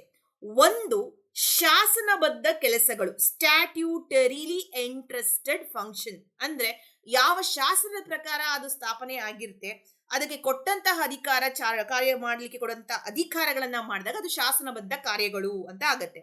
ಇನ್ನು ಕೆಲವು ಇತರೆ ರೀಗಲ್ ಫಂಕ್ಷನ್ಸ್, ಇತರೆ ಕಾರ್ಯಗಳು ಅಂತ ಬಂದಾಗ ಅದು ಯಾವ್ದಾಗಿರ್ಬೋದು, ಕಾನೂನು ಮಾಡೋದಂಥದ್ದಾಗಿರ್ಬೋದು, ನಿಯಮಗಳನ್ನ ಮಾಡಿರೋದಂಥದ್ದಾಗಿರ್ಬೋದು, ನ್ಯಾಯಿಕವಾಗಿ ಯಾವುದೇ ಒಂದು ನಿರ್ಧಾರಗಳನ್ನ ಮಾಡೋದಂಥದ್ದಾಗಿರ್ಬೋದು, ಇವನ್ನೆಲ್ಲವನ್ನು ನಾವು ಶಾಸನವಲ್ಲದ ಕಾರ್ಯಗಳು ಅಂದ್ರೆ ಜನರ ಒಂದು ಕಲ್ಯಾಣಕ್ಕಾಗಿ ವೆಲ್ಫೇರ್ ಫಂಕ್ಷನ್ಸ್ ಅಂತ ಅಂತೀವಿ. ಅಂದ್ರೆ ಈಗ ಮುನ್ಸಿಪಲ್ ಕಾರ್ಪೊರೇಷನ್ ಅಲ್ಲಿ ನಮಗೆ ನೀರು ಸರಬರಾಜು ಮಾಡುವಂಥದ್ದು, ಅಥವಾ ಅಲ್ಲಿ ಯಾವುದೇ ರೀತಿಯಾಗಿ ಒಳಚರಂಡಿಯ ವ್ಯವಸ್ಥೆಯನ್ನ ಮಾಡುವಂಥದ್ದು, ಚರಂಡಿನ ರಿಪೇರಿ ಮಾಡುವಂಥದ್ದು, ಹೌಸ್ ಟ್ಯಾಕ್ಸ್ ಕಲೆಕ್ಟ್ ಮಾಡುವಂಥದ್ದು, ಮತ್ತೆ ಈ ತರ ಯಾವುದೇ ತೆರಿಗೆಗಳನ್ನ ಕಲೆಕ್ಟ್ ಮಾಡುವಂಥದ್ದು, ಇವೆಲ್ಲವೂ ಕೂಡ ಏನಾಗಿರುತ್ತೆ, ಅವೆಲ್ಲ ನಾನ್ ಸ್ಟ್ಯಾಟ್ಯೂಟರಿ ಫಂಕ್ಷನ್ಸ್ ಅನ್ನೋದು ಅಲ್ಲಿ ಆಗಿರುತ್ತೆ. ಸೊ ಇಲ್ಲಿ ಎರಡು ರೀತಿಯಾದಂತಹ ಕಾರ್ಯಗಳನ್ನ ಒಂದು ನಗರ ಪಾಲಿಕೆ ಮಾಡುತ್ತೆ. ಒಂದು ಶಾಸನಬದ್ಧ ಕಾರ್ಯಗಳು, ಇನ್ನೊಂದು ಶಾಸನವಲ್ಲದ ಕಾರ್ಯಗಳು ಅಂತ ನಾವು ಇಲ್ಲಿ ನೋಡ್ಬೋದು.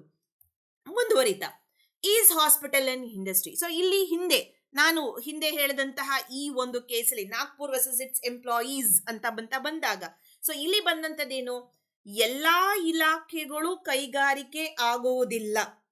ಸೊ ಕೆಲವೊಂದು ಕೈಗಾರಿಕೆಗಳು ಮಾತ್ರ ಅಲ್ಲಿ ಕೈಗಾರಿಕೆ ಅನ್ನೋ ಒಂದು ಡೆಫಿನೇಷನ್ ಅಲ್ಲಿ ಬರುತ್ತೆ. ಅಲ್ಲಿ ಯಾವುದು ಶಾಸನಬದ್ಧವಾಗಿರುತ್ತೆ, ಅದು ಯಾವುದು ಕೂಡ ಕೈಗಾರಿಕೆ ಅಂತ ಆದ್ರೆ, ಯಾವುದು ಶಾಸನಬದ್ಧವಲ್ಲ ಅಂತ ಆಗಿರುತ್ತೆ, ಅಲ್ಲಿ ಅದು ಕೈಗಾರಿಕೆ ಅನ್ನೋದು ಆಗಿರುತ್ತೆ ಅನ್ನೋದು. ಮತ್ತೆ ಅಲ್ಲಿ ಎರಡು ರೀತಿಯಾದಂತಹ ಒಂದು ಅರ್ಥೈಸುವಿಕೆಯನ್ನ ಕೈಗಾರಿಕೆ ಅನ್ನೋ ಒಂದು ಡೆಫಿನೇಷನ್ಗೆ ಇಲ್ಲಿ ಕೊಡ್ತಾರೆ.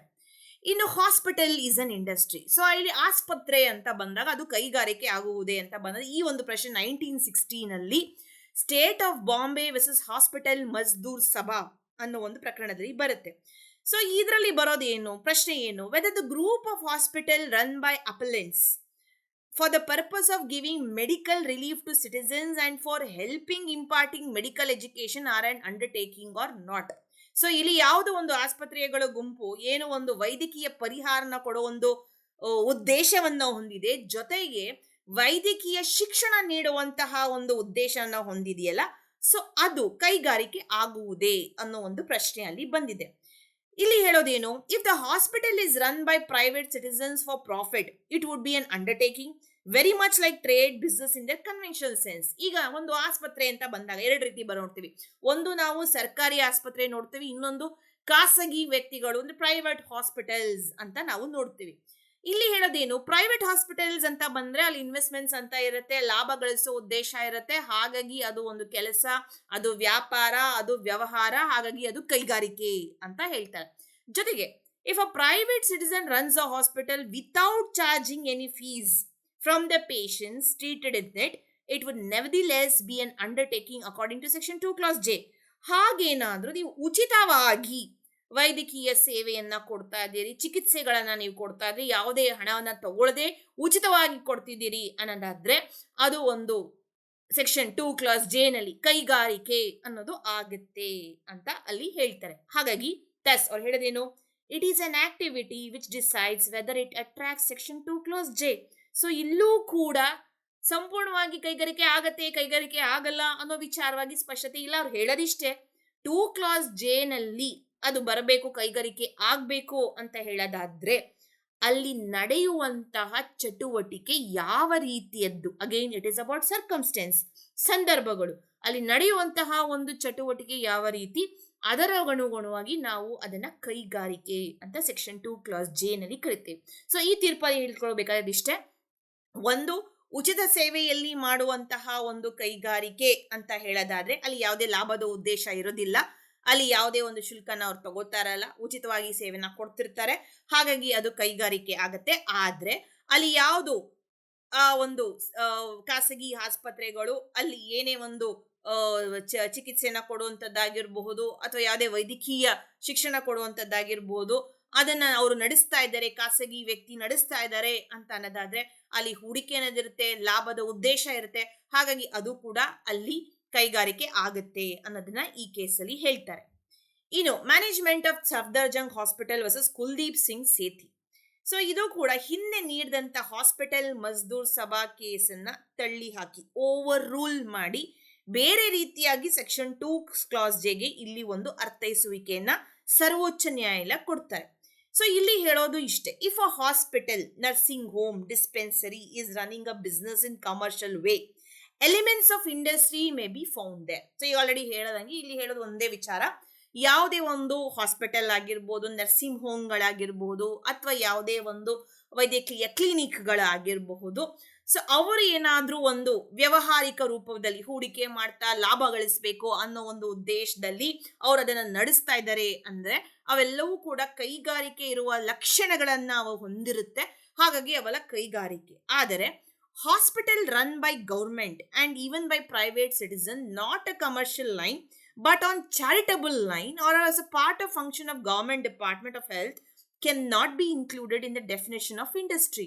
ಆದ್ರೆ ಯಾರು ಖಾಸಗಿ ವ್ಯಕ್ತಿ ಆಗಿರ್ಬೋದು, ಸರ್ಕಾರದವರಾಗಿ ಸರ್ಕಾರ ನಡೆಸೋ ಉಚಿತ ಆಸ್ಪತ್ರೆ ಆಗಿರ್ಬೋದು, ಒಬ್ಬ ಖಾಸಗಿ ವ್ಯಕ್ತಿ ದಾನದ ಒಂದು ರೂಪದಲ್ಲಿ, ಚಾರಿಟಿ ಮಾಡೋ ಒಂದು ರೂಪದಲ್ಲಿ ಉಚಿತವಾಗಿ ಸೇವೆಯನ್ನ ನೀಡಲಿಕ್ಕೆ ಒಂದು ಆಸ್ಪತ್ರೆಯನ್ನ ನಡೆಸ್ತಾ ಇರ್ಬೋದು, ಅಂತಹ ಒಂದು ಆಸ್ಪತ್ರೆ ಅನ್ನೋದಿದೆಯಲ್ಲ ಅದು ಕೈಗಾರಿಕೆ ಆಗುವುದಿಲ್ಲ ಅಂತ. ಸೊ ಅಲ್ಲಿಗೆ ಈ ಒಂದು ಕೇಸಲ್ಲಿ ಸಫ್ದರ್ಜಂಗ್ ಹಾಸ್ಪಿಟಲ್ ಕೇಸ್ನಲ್ಲಿ ಸರ್ವೋಚ್ಚ ನ್ಯಾಯಾಲಯ ಹೇಳೋದು ಇಷ್ಟೇ. ಸೊ ಉಚಿತವಾಗಿ ನೀವು ಕೊಡ್ತಿದ್ದೀರಿ ಅಂದ್ರೆ ಅದು ಕೈಗಾರಿಕೆ ಅಲ್ಲ, ಆದ್ರೆ ವ್ಯವಹಾರಿಕ ಲಕ್ಷಣ ಇರುವಂಥದ್ದು, ಹೂಡಿಕೆ ಮಾಡಿರೋದು, ಲಾಭ ಉದ್ದೇಶ ಇರುವಂಥದ್ದು, ಅವೆಲ್ಲವೂ ಕೂಡ ಕೈಗಾರಿಕೆ ಆಗುತ್ತೆ ಅಂತ. ಇದರಲ್ಲಿ ಬಹುಮುಖ್ಯವಾದ ಒಂದು ಅಬ್ಸರ್ವೇಷನ್ ಚೀಫ್ ಜಸ್ಟಿಸ್ ಆದ ಹಿದಾಯತುಲ್ಲಾ ಅವರು ಹೇಳೋದು, it is not necessary that to view definition in 2 parts. So ಅವ್ರು ಹೇಳೋದು, ನಾನು ಈಗ ಆಲ್ರೆಡಿ ಹೇಳಿದೆ, ಸೆಕ್ಷನ್ 2 ಕ್ಲಾಸ್ ಜೆ ನಲ್ಲಿ 2 ರೀತಿಯಾದಂತಹ ವ್ಯಾಖ್ಯಾನಗಳನ್ನ ನಾವು ನೋಡಬಹುದು ಅಂತ. ಆದ್ರೆ ಜಸ್ಟಿಸ್ ಹಿದಾಯತುಲ್ಲಾ ಅವರು ಹೇಳ್ತಾರೆ, ಇಲ್ಲಿ ಅದನ್ನ 2 ರೀತಿಯಾಗಿ ಆ ವ್ಯಾಖ್ಯಾನವನ್ನ ನೋಡುವಂತಹ ಅವಶ್ಯಕತೆ ಇಲ್ಲ ಅಂತ. ಏಕೆ? ಇಲ್ಲಿ the definition as a hole denotes a collective enterprise in which employees are associated. So ಆ ಒಂದು ವ್ಯಾಖ್ಯಾನ ನೋಡೋದ ರೀತಿಯಲ್ಲಿ ಸಂಪೂರ್ಣವಾಗಿ ನಿಯೋಜಕರು ಮತ್ತು ಕೆಲಸಗಾರರ ಒಂದು ಹೊಂದಾಣಿಕೆಯಲ್ಲಿ ಆ ಒಂದು ಕೆಲಸ ನಡೆಯುತ್ತಿದೆ ಅನ್ನೋದನ್ನ ನಾವು ವ್ಯಾಖ್ಯಾನದಲ್ಲಿ ನೋಡಬಹುದು. And it does not exist either by employers alone or by employees alone. ಈಗ ಕೈಗಾರಿಕೆ ಅಂತ ನೀವು ಬಂದಾಗ ಕೈಗಾರಿಕೆ ನಡೆಯೋದು ಯಾರಿಂದ ಅನ್ನೋ ಒಂದು ಪ್ರಶ್ನೆ ಬರುತ್ತೆ. ಕೈಗಾರಿಕೆ ಅನ್ನೋದು ಬರೀ ನಿಯೋಜಕರಿಂದ ನಡೆಯಲಿಕ್ಕೆ ಸಾಧ್ಯನಾ, ಅಥವಾ ಕೈಗಾರಿಕೆ ಅನ್ನೋದು ಬರೀ ಕೆಲಸಗಾರರಿಂದ ನಡೆಯೋಕೆ ಸಾಧ್ಯನಾ? ಇಲ್ಲ, ಅದು ಕೆಲಸಗಾರರು ಮತ್ತು ನೌಕರರ ಒಂದು ಸೌಹಾರ್ದತೆ, ಹೊಂದಾಣಿಕೆಯಿಂದ ಮಾತ್ರ ನಡಿಲಿಕ್ಕೆ ಸಾಧ್ಯ ಇರುವಂತದ್ದು. ಹಾಗಾಗಿ ಅವರು ಹಿದಾಯತುಲ್ಲಾ ಹೇಳೋದು ಹಾಗೆ, ಕೈಗಾರಿಕೆ ಅಂತ ಬಂದಾಗ ಬರೀ ಕೆಲಸಗಾರರಿಂದ ನಡೆಯುವಂಥದ್ದು ಅಥವಾ ಬರೀ ನಿಯೋಜಕರಿಂದ ನಡೆಯುವಂತ ಚಟುವಟಿಕೆಗಳು ಅದು ಅಲ್ಲ. So it exist only when there is a relationship of both the parties. Who are they? Employers and employees. So ಅದು ನಡೆಯುವಂಥದ್ದು ನಿಯೋಜಕರು ಮತ್ತು ನೌಕರರು, ಆ 2 ಸಂಬಂಧ ಇದ್ದಾಗ ಮಾತ್ರ ಅದು ಕೈಗಾರಿಕೆ ಅಂತ ಆಗತ್ತೆ. ಸೊ ಇಲ್ಲಿ ನಾವು ಹಿದಾಯತುಲ್ಲಾರವರ ವಾಕ್ಯದಲ್ಲಿ ಒಂದು ಹೊಸ ರೀತಿಯ ಅರ್ಥೈಸುವಿಕೆಯನ್ನ ನಾವು ಕೈಗಾರಿಕೆ ನೋಡ್ಬೋದು. ಸೊ ಒಂದು ಡೆಫಿನೇಷನ್ ಅಲ್ಲಿ, ಶಾಸ್ತ್ರಬದ್ಧ ಡೆಫಿನೇಷನ್ ಅಲ್ಲಿ ಕೊಟ್ಟಿರುವಂತ 2 ಕ್ಲಾಸ್ ಜೆ ನಲ್ಲಿ ಕೈಗಾರಿಕೆ ಅಂದರೆ ಏನು, ಕೈಗಾರಿಕೆ ಏನನ್ನ ಒಳಗೊಂಡಿರುತ್ತದೆ ಅಂತ ಹೇಳುತ್ತೆ. ಆದ್ರೆ ಹಿದಾಯತುಲ್ಲಾದವರು ಅಲ್ಲಿರುವಂತಹ ಸಂಬಂಧ ಎಂಥದ್ದು, ಅದು ಬಹು ಮುಖ್ಯವಾದ ಪರೀಕ್ಷೆ ಅನ್ನೋದು ನಮ್ಗೆ ಇಲ್ಲಿ ತಿಳಿಸ್ಕೊಡ್ತಾ ಇದ್ದಾರೆ. ಸೊ ಅಲ್ಲಿ ಇರುವಂತಹ ಒಂದು ಸಂಬಂಧ ಯಾರಿಂದ ನಡೆಯುತ್ತೆ ಆ ಕೈಗಾರಿಕೆ? ನಿಯೋಜಕರಿಂದ ಮತ್ತು ನೌಕರರಿಂದ. ಅವರಿಬ್ಬರು ಆ ಸಂಬಂಧ ಇದ್ದರೆ ಮಾತ್ರ ಅದು ಕೈಗಾರಿಕೆ ಅಂತ ಹೇಳ್ತಾರೆ. ಇನ್ನು Dhanraj Girji hospital versus its workmen. So ಇದರಲ್ಲಿ ಮುಖ್ಯವಾಗಿ ಹೇಳುವಂಥದ್ದು, the main activity of the hospital began by imparting training in general nursing and midwifery. So ಇದರಲ್ಲಿ ಆ ಒಂದು ಆಸ್ಪತ್ರೆಯ ಒಂದು ಚಟುವಟಿಕೆ ಅಂತ ಬಂದಾಗ ಒಂದು ನರ್ಸ್ ಟ್ರೈನಿಂಗ್, ನರ್ಸ್ಗಳಿಗೆ ಒಂದು ತರಬೇತಿಯನ್ನ ಕೊಡುವಂಥದ್ದು. ಇನ್ನು ಹೆರಿಗೆ ಮಾಡಿಸುವವರಿಗೆ, ಮಿಡ್ ವೈಫ್ಸ್, ಹೆರಿಗೆ ಮಾಡಿಸುವವರಿಗೆ ಕೊಡುವಂತಹ ಒಂದು ತರಬೇತಿಯನ್ನ ನೀಡುವಂಥದ್ದು ಅದರ ಚಟುವಟಿಕೆ ಆಗಿರುತ್ತೆ. And there were quite a good number of trainees and beds in the hospital that were meant for practical training. ಇದಲ್ಲದೆ ಈ ಆಸ್ಪತ್ರೆಯಲ್ಲಿ ತಗೊಳ್ಳಲಿಕ್ಕೆ, ತರಬೇತಿಯನ್ನ ಪಡಿಲಿಕ್ಕೆ ಬೆಡ್ಗಳು ಇದ್ದು ಸಾಕಷ್ಟು ಅಲ್ಲಿ ಅವರಿಗೆ ಪ್ರಾಕ್ಟಿಕಲ್ ಆಗಿ ಅದರ ವಿಚಾರವಾಗಿ ತಿಳ್ಕೊಳ್ಳಿಕ್ಕೆ ಅವರಿಗೆ ಅನುಕೂಲತೆಗಳನ್ನ ಮಾಡಲಾಗಿತ್ತು. And even in the deed of trust, ಆ ನ್ಯಾಸದ ಒಂದು ಕರಾರ್ನಲ್ಲಿ ಈ ರೀತಿಯಾಗಿರುತ್ತೆ, hospital was to be maintained by public, that is for the public of Solapur, and the trustees may do all other acts which might be beneficial for maintaining and running the hospital to the best advantage of the public of Solapur. So ಅವರ ಒಂದು ಆ ನ್ಯಾಸದ ಕರಾರಿನಲ್ಲಿ ಬಹು ಮುಖ್ಯವಾದ ಅಂಶ ತಿಳಿಸಿರ್ತಾರೆ. ಈ ಆಸ್ಪತ್ರೆ ಇರದೆ ಸೋಲಾಪುರ್ನ ಸಾರ್ವಜನಿಕರಿಗಾಗಿ, ಹಾಗಾಗಿ ಜೊತೆಗೆ ನ್ಯಾಸಾಧೀಶರು ಏನಿದ್ದಾರೆ ಅವರು ಈ ಆಸ್ಪತ್ರೆಯನ್ನ ನಿರ್ವಹಣೆ ಮಾಡಲಿಕ್ಕೆ, ಇದನ್ನ ನಡೆಸಲಿಕ್ಕೆ, ಅದರ ಅನುಕೂಲತೆಗಾಗಿ ಯಾವ ನಿರ್ಧಾರಗಳನ್ನು ಬೇಕಾದ್ರೂ ಮಾಡಬಹುದು, ಅವರ ಕ್ರಮಗಳನ್ನ ತೆಗೆದುಕೋಬಹುದು ಅಂತ ಹೇಳಿರ್ತಾರೆ. ಹಾಗಾಗಿ ಈ ಒಂದು ಕೇಸಲ್ಲಿ hospital was not considered as an industry with in the meaning of industrial dispute act. ಆದ್ರೆ ಇಲ್ಲಿ ಹೇಳಿದ ತೀರ್ಪು ಏನು, ಇಲ್ಲಿ ಈ ಒಂದು ಆಸ್ಪತ್ರೆ ಕೈಗಾರಿಕಾ ವಿವಾದಾಧಿನಿಯಮದ ಪ್ರಕಾರ ಅದು ಕೈಗಾರಿಕೆ ಆಗುವುದಿಲ್ಲ. ಇಲ್ಲಿ ಯಾಕೆ ಆಗೋದಿಲ್ಲ ಅಂತ ಹೇಳಿದ್ರು ಅಂದ್ರೆ, ನ್ಯಾಸ ಟ್ರಸ್ಟ್ ನಲ್ಲಿ ನಡೆಯುವಂತಹ ಈ ಒಂದು ಆಸ್ಪತ್ರೆ ಏನಿದೆ, ಟ್ರಸ್ಟ್ ಆಕ್ಟ್ ಪ್ರಕಾರ ಅದು ಟ್ರಸ್ಟ್ ನ ಒಂದು ಕರಾರಿನ ಪ್ರಕಾರ ಇಲ್ಲಿ ಸಾರ್ವಜನಿಕರಾಗಿ ಉಚಿತವಾಗಿ ನೀಡೋ ಒಂದು ಉದ್ದೇಶವಲ್ಲಿ ಹೊಂದಿರೋದ್ರಿಂದ ಇದು ಕೈಗಾರಿಕೆ ಆಗುವುದಿಲ್ಲ ಅಂತ ಇಲ್ಲಿ ತೀರ್ಪನ್ನ ಮತ್ತೆ ಕೊಡಲಾಗಿದೆ. ಒಟ್ಟಾರೆ ಇದರ ಒಂದು ಸಂಕ್ಷಿಪ್ತ ನೋಟ ಹೇಳೋದಾದ್ರೆ, ನಮ್ಮ ಈ ಒಂದು ಕೈಗಾರಿಕೆ ಅದು ಆಸ್ಪತ್ರೆಯ ವಿಚಾರದಲ್ಲಿ ಬಂದಾಗ, hospital run by government as a part of its sovereign function with the sole object to provide free service to the parties are not industry. So ನಾನೇನ್ ತಿಳ್ಕೊಬಹುದು ಇಲ್ಲಿ ತನಕ ಅಂದ್ರೆ, ಒಂದು ಸರ್ಕಾರ ಯಾವುದೇ ಒಂದು ತನ್ನ ಒಂದು ಸಾರ್ವಭೌಮದ ಅಧಿಕಾರವನ್ನ ಚಲಾಯಿಸ್ತಾ ಉಚಿತ ಆಸ್ಪತ್ರೆ, ಸರ್ಕಾರಿ ಆಸ್ಪತ್ರೆಗಳನ್ನ ನಡೆಸ್ತಾ ಇದೆ ಅಂತ ಹೇಳೋದಾದ್ರೆ ಅವ್ಯಾವೂ ಕೂಡ ಕೈಗಾರಿಕೆ ಆಗಲ್ಲ.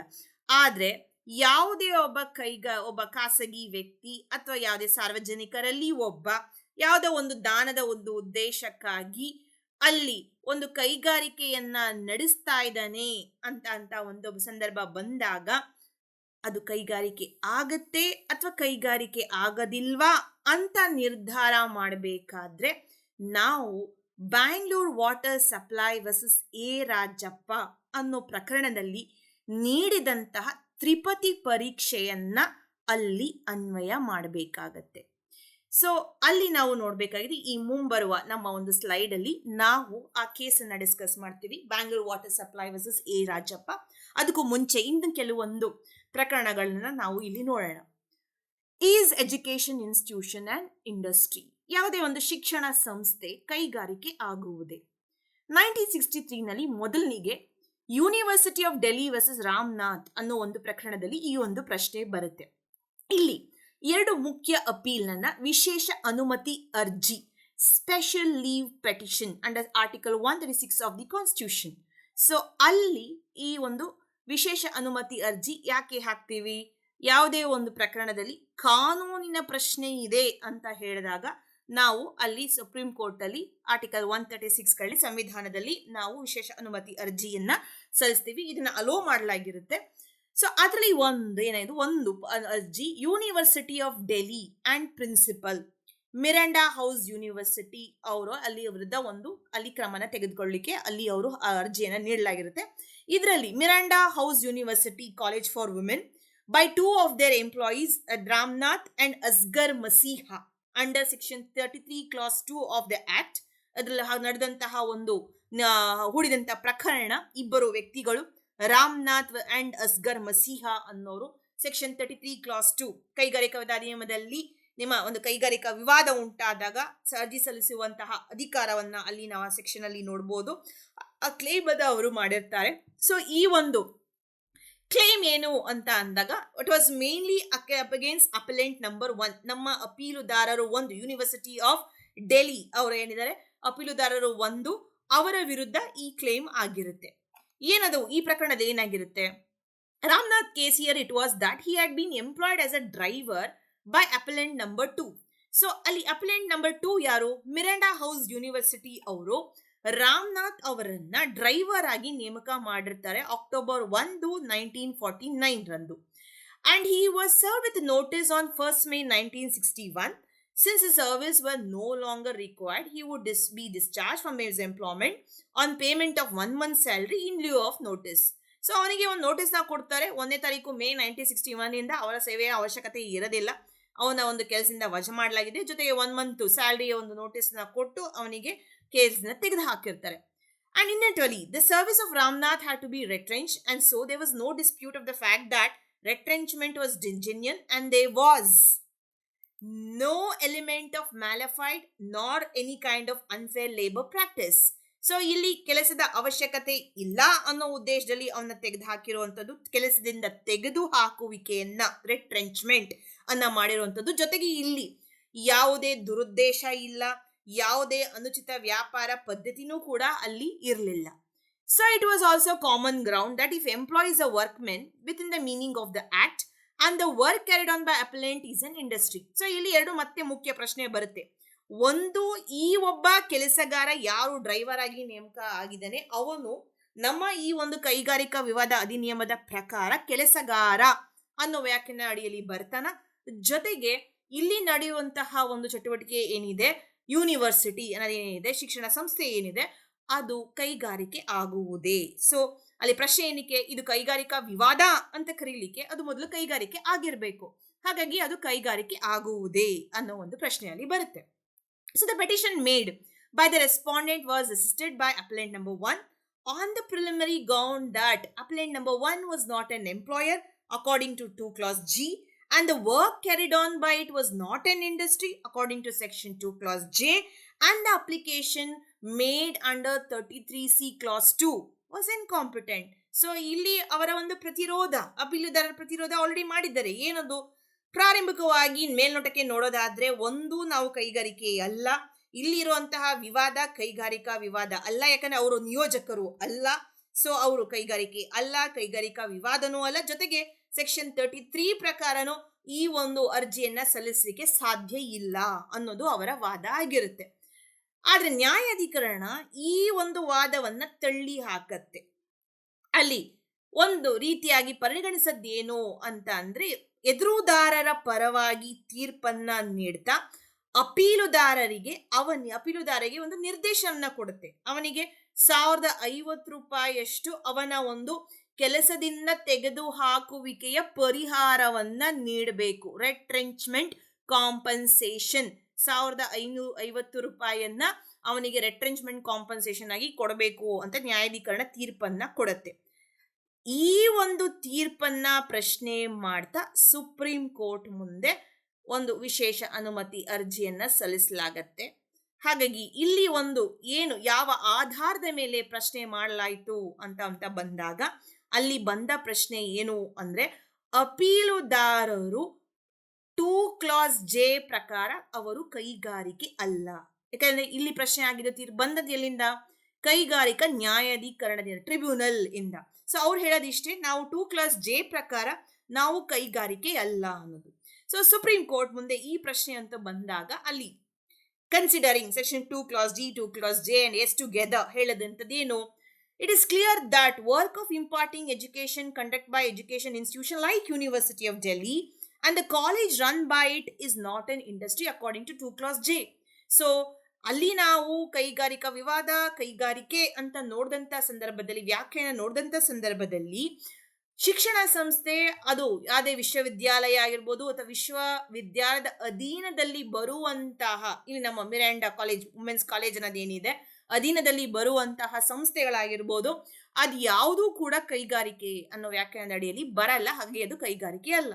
ಸೊ ಕೋರ್ಟ್ ಅಬ್ಸರ್ವೇಷನ್ ಏನಿರುತ್ತೆ, education seeks to build up the personality of the pupil by assisting his physical, intellectual, moral and emotional development. ಶಿಕ್ಷಣ ಅದು ನಮಗೆ ಏನಕ್ಕೆ ಬೇಕು? ಶಿಕ್ಷಣ ನಮಗೆ ನಮ್ಮ ಬುದ್ಧಿ, ನಮ್ಮ ಒಂದು ಬೆಳವಣಿಗೆ, ನಮ್ಮಲ್ಲಿರುವಂತಹ ಒಂದು ನೈತಿಕತೆಯ ಒಂದು ಅಭಿವೃದ್ಧಿಗಾಗಿ ನಮಗೆ ಶಿಕ್ಷಣ ನಾವು ಪಡ್ಕೋತೀವಿ. ಹಾಗಾಗಿ ಅದು ವ್ಯಾಪಾರ ವ್ಯವಹಾರ ಅನ್ನೋದು ಆಗಲ್ಲ. ಸೊ ಇವತ್ತಿಗೆ ಶಿಕ್ಷಣ ಅನ್ನೋದು ವ್ಯಾಪಾರ ಅನ್ನಿಸ್ಬೋದು ಇವತ್ತಿನ ಒಂದು ಜಗತ್ತಿನಲ್ಲಿ. ಯಾಕಂದ್ರೆ ಒಂದು ಸ್ಕೂಲ್ ಓಪನ್ ಮಾಡಿದ್ರು, ಕಾಲೇಜ್ ಓಪನ್ ಆಗಿರ್ಬೋದು, ಅಲ್ಲಿ ಯಾರು ನೈತಿಕತೆಯ ಪಾಠ, ಮಾರಲ್ ವ್ಯಾಲ್ಯೂಸ್ನ ಯಾರು ಹೇಳ್ಕೊಡೋದಿಲ್ಲ. ಯಾರು ಒಂದು ಮಾನವೀಯತೆಗೆ ನಾವು ಮರ್ಯಾದೆಯನ್ನ ಕೊಡಬೇಕು, ಅದನ್ನ ಗೌರವಿಸಬೇಕು ಅಂತ ಇವತ್ತಿಗೆ ಯಾರು ಹೇಳ್ಕೊಡ್ದಿರ್ಬೋದು. ಆದ್ರೆ ಶಿಕ್ಷಣ ಅನ್ನೋದು ಅರ್ಥ ಯಾವತ್ತೂ ಅದು ಕಳ್ಕೊಳ್ಳೋದಿಲ್ಲ. ಸೊ ಶಿಕ್ಷಣ ಅಂತ ಬಂದಾಗ ಮನುಷ್ಯನ ಒಂದು ಬುದ್ಧಿ, ಮನುಷ್ಯನ ಒಂದು ನೈತಿಕ ಅಭಿವೃದ್ಧಿ ಆಗಿರಬಹುದು, ಅವನ ಒಟ್ಟಾರೆ ಅಭಿವೃದ್ಧಿಗೆ ಸಹಾಯ ಮಾಡುವಂಥದ್ದು, ಅದನ್ನ ಪಡ್ಕೊಳ್ಳುವಂತಹ ಜಾಗ ಯಾವುದಾಗಿರುತ್ತೆ, ಅದು ವಿಶ್ವವಿದ್ಯಾಲಯ ಆಗಿರುತ್ತೆ ಅಥವಾ ಯಾವುದೇ ಶಿಕ್ಷಣ ಸಂಸ್ಥೆ ಆಗಿರುತ್ತೆ. ಹಾಗಾಗಿ ಅದನ್ನ ನಾವು ಕೈಗಾರಿಕೆ, ಇಂಡಸ್ಟ್ರಿ ಅಂತ ಕರೀಲಿಕ್ಕೆ ಸಾಧ್ಯ ಇಲ್ಲ ಅಂತ ಈ ಪ್ರಕರಣದಲ್ಲಿ ಹೇಳ್ತಾರೆ. ಇನ್ನು Ahmedabad textile industrial research association versus state of Bombay. ಇಲ್ಲಿ 1961 ನಲ್ಲಿ ಬಂದಂತಹ ಈ ಒಂದು ಪ್ರಕರಣ ಸುಪ್ರೀಂ ಕೋರ್ಟ್ ಅಲ್ಲಿ ಈ ಪ್ರಶ್ನೆ ಅಂತದ್ದು ಏನು ಅಂದ್ರೆ, ಯಾವುದೇ ಸಂಶೋಧನಾ ಸಂಸ್ಥೆಗಳು research institute which is carried on for the purpose of research activity, ಅದರಲ್ಲೂ ಟೆಕ್ಸ್ಟೈಲ್ ಟೆಕ್ನಾಲಜಿ ಅಂತ ಬಂದಾಗ, ಯಾವುದೇ ಒಂದು ಬಟ್ಟೆ ವಿಚಾರದಲ್ಲಿ ಬಂತಹ ಒಂದು ತಂತ್ರಜ್ಞಾನ ಅಂತ ಬಂದಾಗ ನೀವು ಸಂಶೋಧನೆಯನ್ನ ನಡೆಸ್ತಾ ಇದ್ದೀರಿ, ರಿಸರ್ಚ್ ಮಾಡ್ತಾ ಇದ್ದೀರಿ ಅಂತ ಬಂದಾಗ ಆ ರಿಸರ್ಚ್ ಸಂಸ್ಥೆಗಳು ಕೈಗಾರಿಕೆ ಆಗುವುದೇ ಅನ್ನೋ ಒಂದು ಪ್ರಶ್ನೆ ಅಲ್ಲಿ ಬರುತ್ತೆ. ಸೊ ಇಲ್ಲಿ ಏನ್ ಹೇಳ್ತಾರೆ ಅಂತ ಅಂದ್ರೆ, Ahmedabad textile industrial research association ಅನ್ನೋದೇನಿದೆ ಅದನ್ನ ನಾವು ಎತ್ತಕ್ಕಾಗಿ ಸ್ಥಾಪನೆ ಮಾಡಿದ್ವಿ. ಒಂದು ಅಲ್ಲಿ ಸಂಶೋಧನೆ ಮಾಡುವಂಥದ್ದು. ಮತ್ತೆ ಉದ್ದೇಶ ಏನು? ಉದ್ದೇಶ ಬಂದು benefit the members who are engage in traded business. So ಅದಿದ್ದದ್ದು ಅವರ ಸದಸ್ಯರಿಗೆ ಅವರು ಮಾಡುವಂತಹ ಟೆಕ್ಸ್ಟೈಲ್ ವ್ಯವಹಾರ, ಟೆಕ್ಸ್ಟೈಲ್ ವ್ಯಾಪಾರಕ್ಕೆ ಸಹಾಯ ಆಗೋಕ್ಕೆ ಅವರ ಸದಸ್ಯರಿಗಾಗಿ ಸ್ಥಾಪನೆ ಆದಂತಹ ಒಂದು ಸಂಸ್ಥೆ ಅಂದ್ರೆ ಅದು ಸಂಶೋಧನಾ ಸಂಸ್ಥೆ ಆಗಿದೆ. ಹಾಗಾಗಿ there is an essential cooperation between employer and employee, and objective is also ultimately for the benefit of trade and business, and so it is an industry. So ಇವರ ಉದ್ದೇಶ ನೋಡೋದಾದ್ರೆ ಏನಾಗಿತ್ತು, ಸದಸ್ಯರು ನಡೆಸುವಂತಹ ಒಂದು ಟೆಕ್ಸ್ಟೈಲ್ ವ್ಯಾಪಾರಕ್ಕೆ ಸಹಾಯ ಆಗೋ ರೀತಿಯಲ್ಲಿ ಅವರು ಸಂಶೋಧನೆಯನ್ನ ನಡೆಸ್ತಾ ಇರುವಂಥದ್ದು, ಸಂಶೋಧನೆ ಮಾಡೋ ಉದ್ದೇಶ ಇರುವಂಥದ್ದು ಅವರ ವ್ಯಾಪಾರ, ಅವರ ವ್ಯವಹಾರಕ್ಕಾಗಿ. ಹಾಗಾಗಿ ಅಲ್ಲಿ ನಿಯೋಜಕರು ನೌಕರರು ಅನ್ನೋ ಒಂದು ಸಂಬಂಧ ಇದೆ. ಆ ಸಂಬಂಧ ಇರೋದ್ರಿಂದ ಅದು ಕೈಗಾರಿಕೆ ಆಗುತ್ತದೆ ಅಂತ ಈ ಒಂದು ತೀರ್ಪನ್ನ ನೀಡುತ್ತೆ. ಇನ್ನು ಬಹು ಮುಖ್ಯವಾದ ಪ್ರಶ್ನೆ, ಈಸ್ ಕ್ಲಬ್ ಅಂಡ್ ಇಂಡಸ್ಟ್ರಿ, ಒಂದು ಕ್ಲಬ್ ಅನ್ನ ನಾವು ಇಂಡಸ್ಟ್ರಿ ಅಂತ ಕರಿಬಹುದಾ ಅಂತ. ಈ ಪ್ರಶ್ನೆ ಬಂದಂದು 1968 ಅಲ್ಲಿ Madras Gymkhana club employees union versus management of Gymkhana club.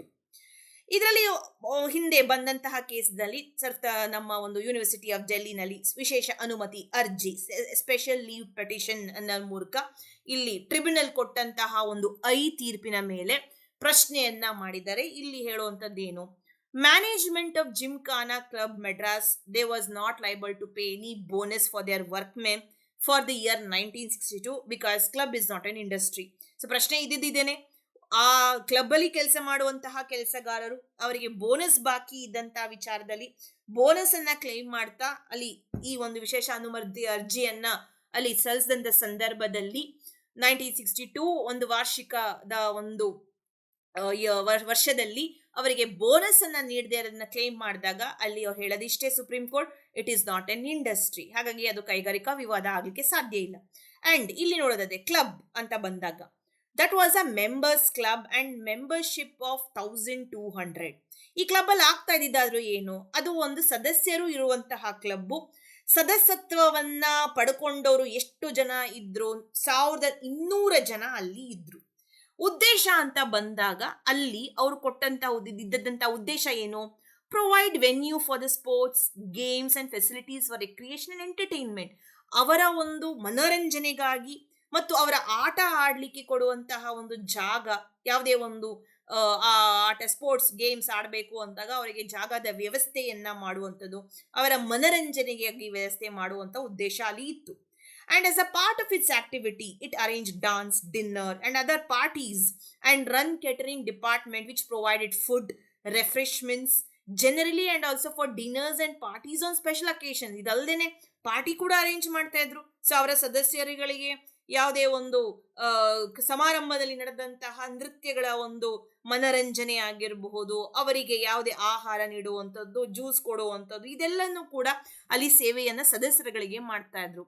ಜೊತೆಗೆ ಇಲ್ಲಿ ಈ ಕ್ಲಬ್ ಅಲ್ಲಿ ದೇ ಎಂಪ್ಲಾಯ್ಡ್ 6 ಆಫೀಸರ್ಸ್, 6 ಜನ ಅಧಿಕಾರಿಗಳಲ್ಲಿ ಇದ್ರು, 20 ಕ್ಲರ್ಕ್ಸ್ ಗುಮಾಸ್ತರಿದ್ರು, large number of peons, stewards, gate attendants etcetera. ಇದಲ್ಲದೆ ಗೇಟ್ ಅಲ್ಲಿ ನಿಂತ್ಕೊಂಡು ಕಾಲ್ ಕಾಯೋರು ಅಂತವ್ರು ಆಗಿರ್ಬೋದು, ಸಪ್ಲೈಯರ್ಗಳಾಗಿರ್ಬೋದು, ಅಟೆಂಡರ್ಗಳಾಗಿರ್ಬೋದು, ಇಲ್ಲೆಲ್ಲರೂ ಒಟ್ಟಾರೆ 194 ಕೆಲಸಗಾರರು ಆ ಕ್ಲಬ್ ಅಲ್ಲಿ ಕೆಲಸ ಮಾಡ್ತಾ ಇದ್ದಂಥದ್ದು.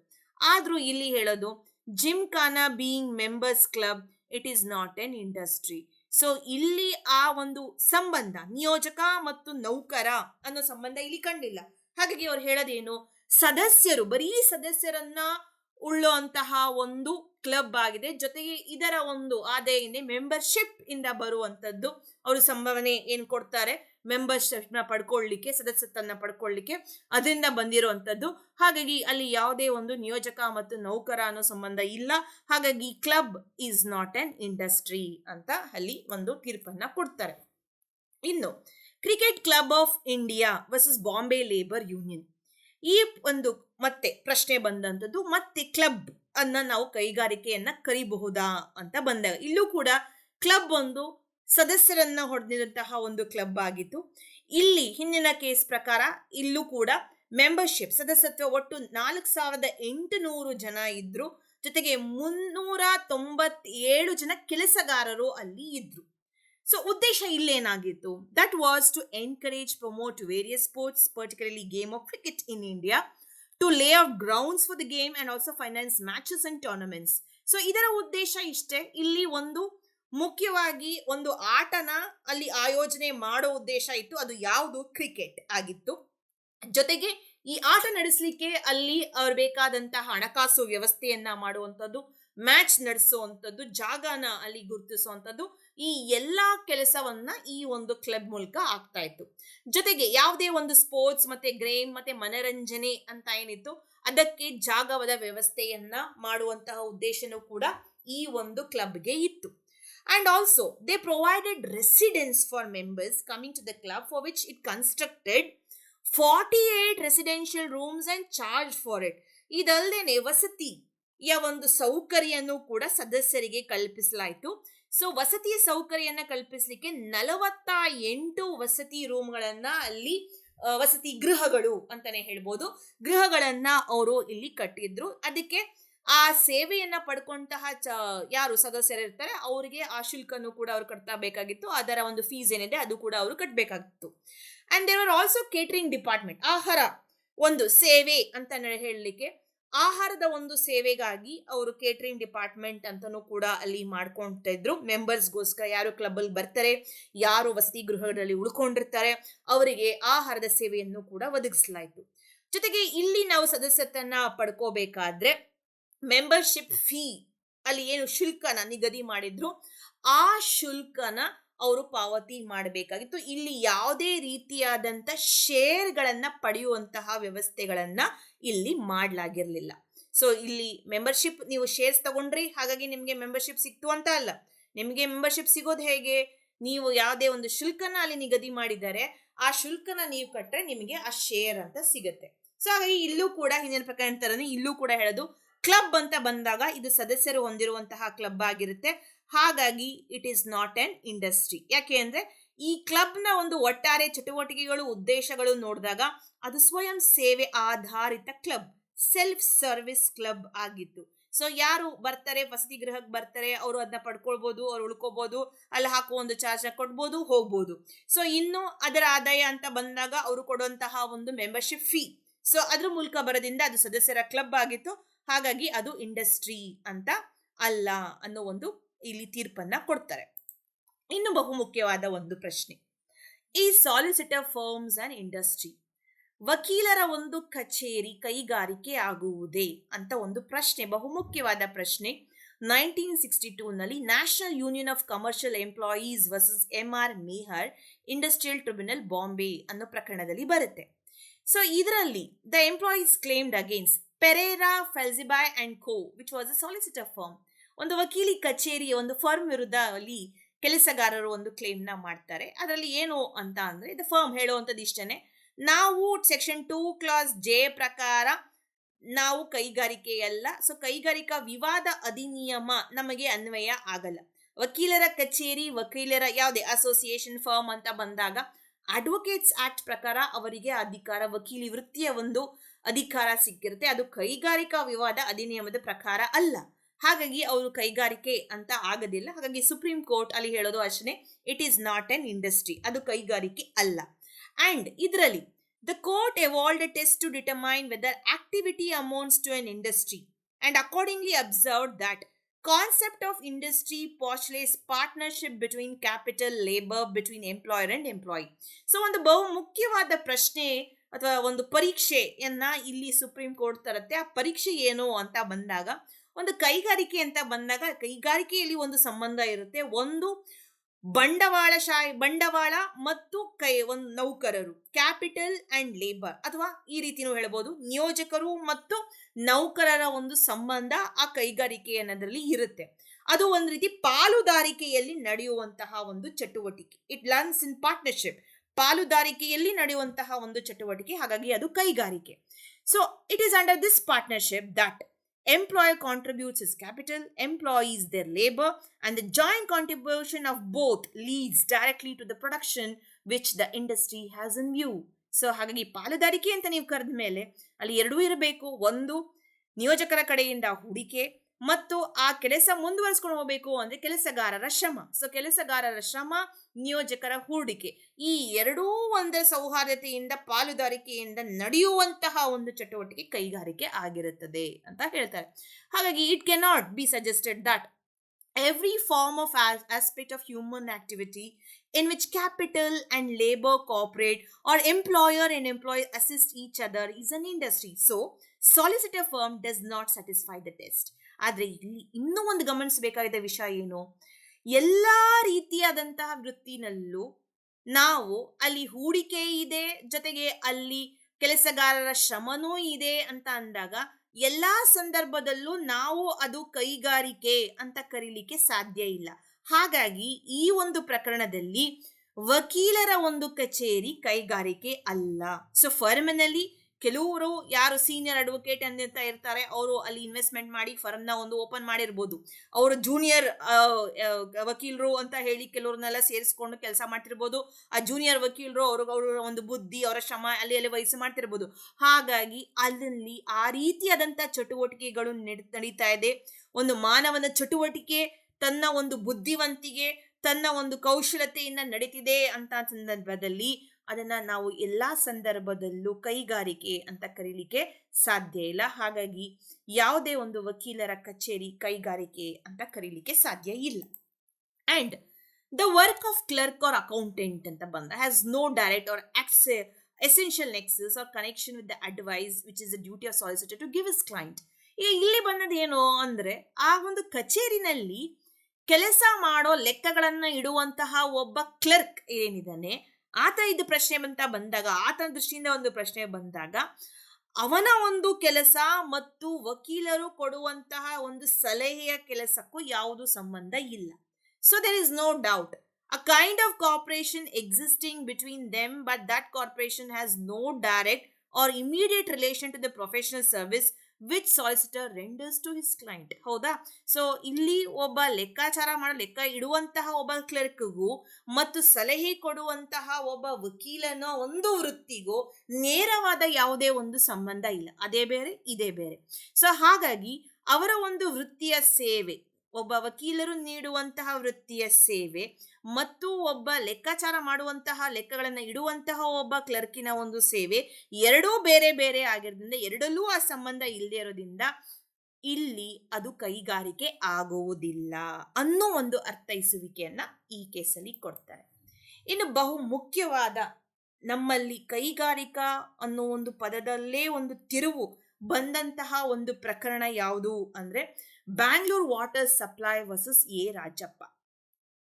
ಸೊ ಈ ಒಂದು ಕೇಸಲ್ಲಿ, ಈ ಒಂದು ಪ್ರಕರಣದಲ್ಲಿ the respondent employees they were fined by appellant board for misconduct and various sums were recovered from them. So ಇದರಲ್ಲಿ ಎದುರುದಾರರು ಕೆಲಸಗಾರರು ಎ ರಾಜಪ್ಪ ಅಂಡ್ ಅದರ್ಸ್ ಅಂತ ಯಾರಿದ್ದಾರೆ ಅವರ ಮೇಲೆ ಕೆಲವೊಂದು ದಂಡಗಳನ್ನ ವಿಧಿಸಲಾಯಿತು. ಅಪೀಲು ಮಂಡಳಿಯವರು ದಂಡಗಳನ್ನ ವಿಧಿಸಿ ಅವರ ಒಂದು ದುರ್ನಡತೆಗಾಗಿ ಹಲವಾರು ಮೊತ್ತವನ್ನ ಅವರಿಂದ ಅವರು ಪಡ್ಕೊಂಡಿದ್ರು, ಅದನ್ನ ರಿಕವರ್ ಮಾಡಿದ್ರು. And therefore, they find a claim number 5/72 under section 33C clause 2. So ಇಲ್ಲೂ ಕೂಡ ಕೈಗಾರಿಕಾ ವಿವಾದ ಅಧಿನಿಯಮದ ಪ್ರಕಾರ, ಇಂಡಸ್ಟ್ರಿಯಲ್ ಡಿಸ್ಪ್ಯೂಟ್ ಆಕ್ಟ್ ಪ್ರಕಾರ ಸೆಕ್ಷನ್ 33 ಅಡಿಯಲ್ಲಿ ಅವರು ತಮ್ಮ ಕ್ಲೇಮ್ ಅನ್ನ ಮಾಡಿದ್ರು. ಅದರಲ್ಲಿ ಹೇಳೋದಿಷ್ಟೇ, ಅವರಿಗೆ ಕೊಟ್ಟಂತಹ ಒಂದು ಶಿಕ್ಷೆ ಏನಿದೆಯಲ್ಲ, ನೈಸರ್ಗಿಕ ನ್ಯಾಯದ ನಿಯಮನ ಉಲ್ಲಂಘನೆ ಮಾಡಿ ಅವರಿಗೆ ಈ ಶಿಕ್ಷೆಯನ್ನ ನೀಡಲಾಗಿದೆ ಅಂತ ಅವರು ಪ್ರಶ್ನೆಯನ್ನ ಮಾಡ್ತಾರೆ. ಸೊ ಇದರಲ್ಲಿ ಅಪೀಲು ಮಂಡಳಿಯವರು ಏನಿದ್ದಾರೆ, ಒಂದು ಪ್ರಿಲಿಮಿನರಿ ಅಬ್ಜೆಕ್ಷನ್ ನ ಅಲ್ಲಿ ಅವರು ಬ್ಯಾಂಗ್ಳೂರ್ ವಾಟರ್ ಸಪ್ಲೈ ಬೋರ್ಡ್ ಅನ್ನೋ ಒಂದು ಪ್ರಾರಂಭಿಕ ಒಂದು ಅಬ್ಜೆಕ್ಷನ್ ಅನ್ನ ಒಂದು ಅಲ್ಲಿ ನೀಡ್ತಾರೆ ಲೇಬರ್ ಕೋರ್ಟ್ ಮುಂದಲ್ಲಿ. ಏನಂದ್ರೆ, the board was a statutory body which is performing what is in the essence a regal function by providing the basic amenities to the citizen, and it is not an industry within the meaning of expression under section 2 clause J of Industrial Dispute Act. So ಅವರು ಹೇಳೋಂಥದ್ದೇನು, ನಾವು ಏನು ಈ ಮಂಡಳಿಯಲ್ಲಿ ನೀರು ಸರಬರಾಜು, water supply, so ನೀರು ಸರಬರಾಜು ಮಾಡುವಂತಹ ಚಟುವಟಿಕೆ ಮಾಡ್ತಿರೋದು ಸಾರ್ವಜನಿಕರಿಗೆ ಮಾಡುವಂಥದ್ದು. ಸೊ ಅದು ನಮ್ಮ ಒಂದು ಕೆಲಸ, ಸೇವೆ ಮಾಡುವಂತಹ ಒಂದು ಕೆಲಸ, ರೀಗಲ್ ಫಂಕ್ಷನ್ ಅಂತ ಆಗಿರೋದ್ರಿಂದ, ಶಾಸನಬದ್ಧವಲ್ಲದ ಕೆಲಸ ಅಂತ ಆಗಿರೋದ್ರಿಂದ ಅದು ಯಾವುದು ಕೂಡ ಕೈಗಾರಿಕಾ ಅಂತ ಅನ್ನಿಸ್ಕೊಳ್ಳಿಕ್ಕೆ ಸಾಧ್ಯ ಇಲ್ಲ. ಕೈಗಾರಿಕಾ ಅನ್ನೋ ಒಂದು ವ್ಯಾಖ್ಯಾನಡಿ ನಾವು ಬರೋದಿಲ್ಲ ಅಂತ. ಹಾಗಾಗಿ ಅಲ್ಲಿ ಕೆಲಸ ಮಾಡೋ ಅವರ ಒಂದು ಕೆಲಸಗಾರರು ಕೈಗಾರಿಕಾ ವಿವಾದ ಅಧಿನಿಯಮದ ಪ್ರಕಾರ ಅವರು ಕೆಲಸಗಾರರು ಅಲ್ಲ. ಹಾಗಾಗಿ ಅವರು ಕೆಲಸಗಾರರು ಅಲ್ಲ, ಅದು ಕೈಗಾರಿಕೆ ಅಲ್ಲ, ಅದು ಕೈಗಾರಿಕಾ ವಿವಾದನೂ ಅಲ್ಲ ಅಂದಮೇಲೆ ಕಾರ್ಮಿಕ ನ್ಯಾಯಾಲಯಕ್ಕೆ ಇಲ್ಲಿ ತೀರ್ಪನ್ನ ಕೊಡುವಂತಹ ವ್ಯಾಪ್ತಿ ಇಲ್ಲ, ಪ್ರಕರಣದ ನಿರ್ಧಾರ ಮಾಡುವಂತಹ ವ್ಯಾಪ್ತಿನೂ ಕೂಡ ಇಲ್ಲ ಅನ್ನೋದು ಅವರ ವಾದ ಆಗಿರುತ್ತೆ. ಈ ಒಂದು ಅಬ್ಜೆಕ್ಷನ್ನ ಅದನ್ನ ಓವರ್ ರೂಲ್ ಕೂಡ ಮಾಡ್ತಾರೆ. ಸೊ ಅಲ್ಲಿ ಹೇಳೋದು, the appellant board filed 2 writ petitions before Karnataka high court at Bangalore. So objection over rule ಅಂತ ಮಾಡಿದಂಥ ಸಂದರ್ಭದಲ್ಲಿ ಅಲ್ಲಿ ಮಂಡಳಿಯವರು ಉಚ್ಚ ನ್ಯಾಯಾಲಯ, ಕರ್ನಾಟಕ ಉಚ್ಚ ನ್ಯಾಯಾಲಯದ ಮುಂದೆ writ ಅರ್ಜಿಯನ್ನ ಸಲ್ಲಿಸ್ತಾರೆ. ಸೊ ಅದನ್ನ ಪ್ರಶ್ನೆ ಮಾಡ್ತಾ, ಸೊ ಇದರಲ್ಲಿ ವಿಭಾಗೀಯ ಪೀಠ, ಹೈಕೋರ್ಟ್ನ ವಿಭಾಗೀಯ ಪೀಠ ಈ ಒಂದು ಪೆಟಿಷನ್ ಕೂಡ ವಜಾಗೊಳಿಸ್ತಾರೆ. ಸೊ ಆ ವಜಾಗೊಳಿಸ್ತಾ ಕೊಟ್ಟಂತ ತೀರ್ಪು ಏನು, ಅಪೆಲೆಂಟ್ ಬೋರ್ಡ್, ಅಪೀಲು ಮಂಡಳಿ, ಬ್ಯಾಂಗ್ಳೂರ್ ವಾಟರ್ ಸಪ್ಲೈ ಬೋರ್ಡ್ ಅಂತ ಏನಿದೆ, it is an industry according to section 2 clause J. So water supply board ಮಂಡಳಿಯವರು ಏನಿದ್ದಾರೆ, ಅದು ಕೈಗಾರಿಕಾ ವಿವಾದ ಅಧಿನಿಯಮದ ಪ್ರಕಾರ ಅದು ಕೈಗಾರಿಕೆ ಆಗತ್ತೆ, ಇಟ್ ಈಸ್ ಆನ್ ಇಂಡಸ್ಟ್ರಿ ಅಂತ ಇಲ್ಲಿ ಹೇಳ್ತಾರೆ. ಸೊ ಈ ತೀರ್ಪು ಕೊಟ್ಟಂತಹದು 7 ಜನ ನ್ಯಾಯಾಧೀಶರು ಉಳ್ಳಂತಹ ಒಂದು ಪೀಠ ಈ ಒಂದು ತೀರ್ಪನ್ನ 1978 ಅಲ್ಲಿ supreme court judge judge bench ಅವರು ಇದನ್ನ ಪ್ರಶ್ನೆ ಮಾಡ್ತಾ, ಇದನ್ನ ಒಂದು ಅರ್ಥೈಸುವಿಕೆಯನ್ನ ನೀಡ್ತಾ ಟ್ರಿಪಲ್ ಟೆಸ್ಟ್ ಅಂದ್ರೆ ತ್ರಿಪತಿ ಪರೀಕ್ಷೆಯನ್ನ ಸರ್ವೋಚ್ಚ ನ್ಯಾಯಾಲಯ ಇಲ್ಲಿ ಕೊಡುತ್ತೆ. ಸೊ ಒಂದು ಕೈಗಾರಿಕೆ ಅಂತ ಆಗಬೇಕಾದ್ರೆ ಅಲ್ಲಿ ನಾವು ಮುಖ್ಯವಾಗಿ ಈ 3 ಪರೀಕ್ಷೆಯನ್ನ ನಾವು ಅಳವಡಿಸ್ಕೊತೀವಿ. ಒಂದು, ಆ ಟ್ರಿಪಲ್ ಟೆಸ್ಟ್, ತ್ರಿಪತಿ ಪರೀಕ್ಷೆ ಏನು, when there is a systematic activity, ಒಂದು ಕ್ರಮಬದ್ಧ ಚಟುವಟಿಕೆ ಅಲ್ಲಿ ನಡೀತಾ ಇರಬೇಕು. ಒಂದು ಕೈಗಾರಿಕೆ ಅಂತ ಹೇಳಬೇಕಾದ್ರೆ ಒಂದು ಕ್ರಮಬದ್ಧ ಚಟುವಟಿಕೆ ಅಲ್ಲಿ ನಡೀತಿರಬೇಕು. ಎರಡನೇದಾಗಿ, it is organised by corporation between employer and employee. ಆ ಚಟುವಟಿಕೆ, ಕ್ರಮಬದ್ಧ ಚಟುವಟಿಕೆ ಅನ್ನೋದೇನಿದೆ, ಕೆಲಸಗಾರರು ಮತ್ತು ನಿಯೋಜಕರ ಒಂದು ಸೌಹಾರ್ದತೆಯಲ್ಲಿ ಅದು ನಡೀತಿರಬೇಕು. ಅಲ್ಲಿಗೆ ನೀವು ಆ ಕ್ರಮಬದ್ಧ ಚಟುವಟಿಕೆಯಲ್ಲಿ ಕೆಲಸಗಾರ ಮತ್ತು ನೌಕರ, ಅಥವಾ ಅಲ್ಲಿ ಇರುವಂತಹ ಒಂದು ನಿಯೋಜಕ ಮತ್ತು ನೌಕರ, ಮಾಲೀಕರು ಮತ್ತು ನೌಕರರು ಅಂತ ಏನ್ ಹೇಳ್ತೀವಿ, ಆ ರೀತಿ ಸಂಬಂಧ ಅಲ್ಲಿ ಇರಬೇಕು. ಮೂರನೇದಾಗಿ, for the production and distribution of goods and service calculated to satisfy human wants and wishes, not spiritual nor religious wants. So ಅಲ್ಲಿ ಯಾವುದೇ ಒಂದು ಸರಕಿನ ಉತ್ಪಾದನೆ ಹಾಗೂ ವಿತರಣೆ ಹಾಗೂ ಮಾನವನ ಯಾವುದೇ ಬೇಡಿಕೆಯನ್ನು ತೃಪ್ತಿಗೊಳಿಸಲು ಯಾವುದೇ ಒಂದು ಸೇವೆ, ಸೊ ಮಾನವನ ಬೇಡಿಕೆ, ಮಾನವನ ಇಚ್ಛೆಯನ್ನ ಪೂರೈಕೆ ಮಾಡುವಂತಹ ಯಾವುದೇ ಒಂದು ಸೇವೆ ಅಲ್ಲಿ ನಡೀತಿರಬೇಕು. ಆದ್ರೆ ಅದು ಯಾವುದೇ ರೀತಿಯಾದಂತಹ ನಿಮ್ಮ ಧಾರ್ಮಿಕ ಅವಶ್ಯಕತೆಗಳು ಆಗಿರಬಾರ್ದು. It should not be your religious or spiritual.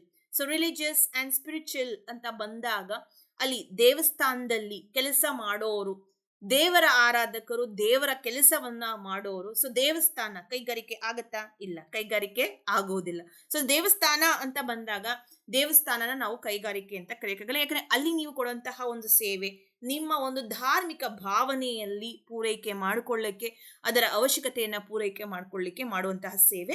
ಹಾಗಾಗಿ ಅದು ಆ ರೀತಿಯಾದಂತಹ ಒಂದು ಚಟುವಟಿಕೆ ಕೈಗಾರಿಕೆ ಅಂತ ಕರೀಲಿಕ್ಕೆ ಸಾಧ್ಯ ಇಲ್ಲ. ಆದ್ರೆ ಅಲ್ಲಿ ಯಾವುದೇ ಮಾನವನ ಒಂದು ಅವಶ್ಯಕತೆ ಪೂರೈಕೆಯನ್ನ ಮಾಡುವಂತಹ ಚಟುವಟಿಕೆ, ಇತರೆ ಸೇವೆ ಚಟುವಟಿಕೆಗಳು ಅಂತ ಬಂದಾಗ ಅದು ಕೂಡ ಕೈಗಾರಿಕೆ ಆಗತ್ತೆ.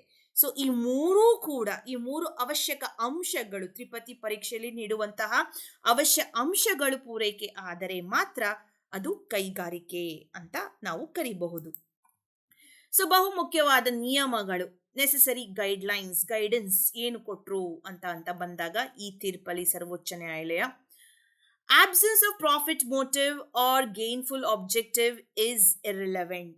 ಸೊ ಎಲ್ಲಿ ಆ ಲಾಭ ಮಾಡುವ ಒಂದು ಉದ್ದೇಶ ಇಲ್ಲ, ಲಾಭದ ಉದ್ದೇಶ ಇಲ್ಲ ಅಂತ ಬಂದಾಗ, ಅದು ಸಾರ್ವಜನಿಕ ವಲಯ ಆಗಲಿ, ಖಾಸಗಿ ವಲಯ ಆಗಲಿ, ಯಾವುದೇ ಜಂಟಿ ವಲಯಗಳಾಗಲಿ, ಲಾಭ ಗಳಿಸುವಿಕೆ ಅನ್ನೋದು ಮುಖ್ಯ ಅಂಶ ಆಗಿರೋದಿಲ್ಲ. ಎರಡನೇದು, true focus is on functional and decision is the nature of activity with special emphasis on employer relation.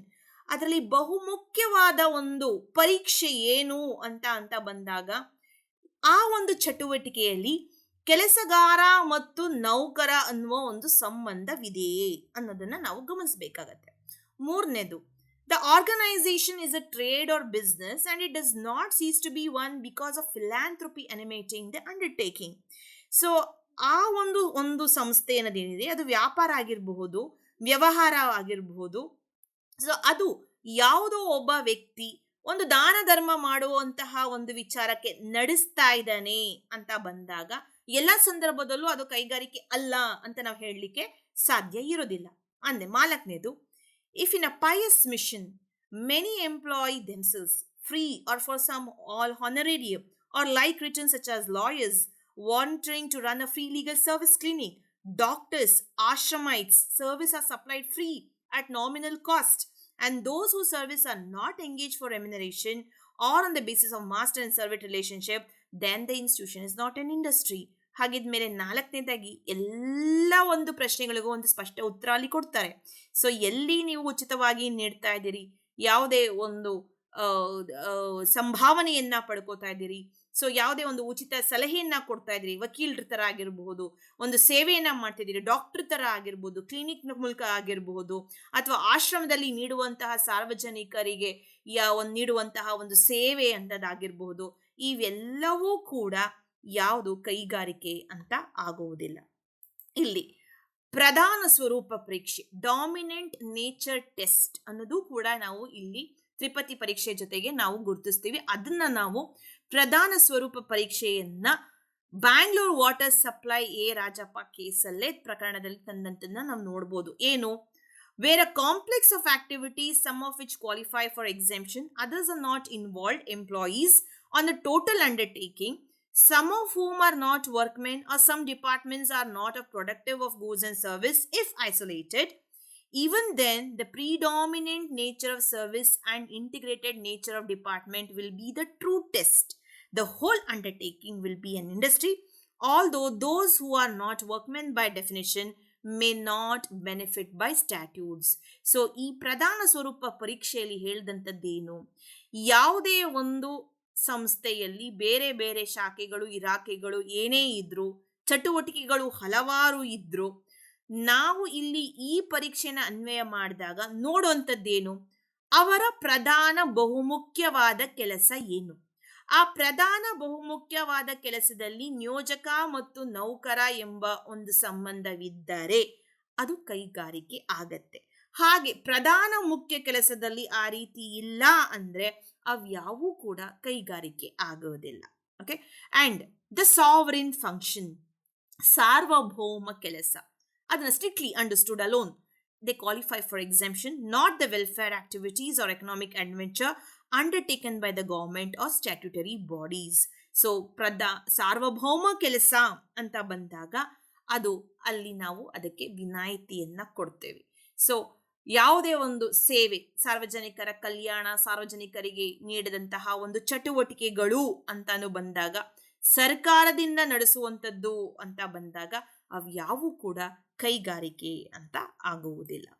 And department ಅಂತ ಬಂದಾಗ, ಯಾವುದು ಇಲಾಖೆಗಳು ಅಂತ ಬಂದಾಗ, ಯಾವುದು ಸಾರ್ವಭೌಮ ಕೆಲಸವನ್ನ ಮಾಡ್ತಾ ಇರ್ತಾರೆ, if there are units which are industries and are substantially severable, then they can be considered to come within the definition of 2 clause J. ಆದರೆ ಅದೇ ಒಂದು ಸಾರ್ವಭೌಮ ಕೆಲಸದಲ್ಲಿ ನೀವು ಸಾರ್ವಭೌಮದ ಕೆಲಸ, ಸಾರ್ವಭೌಮವಲ್ಲದ ಕೆಲಸ ಅಂತ ಬೇರ್ಪಡಿಸಲು ಸಾಧ್ಯವಿಲ್ಲದೆ, ಸೊ ಇಲ್ಲಿ ನಾವು ಹಾಕ್ತಾ ಇರೋದು ಬೇರ್ಪಡಿಸಲು ಸಾಧ್ಯವಿರುವ ನಿಯಮ.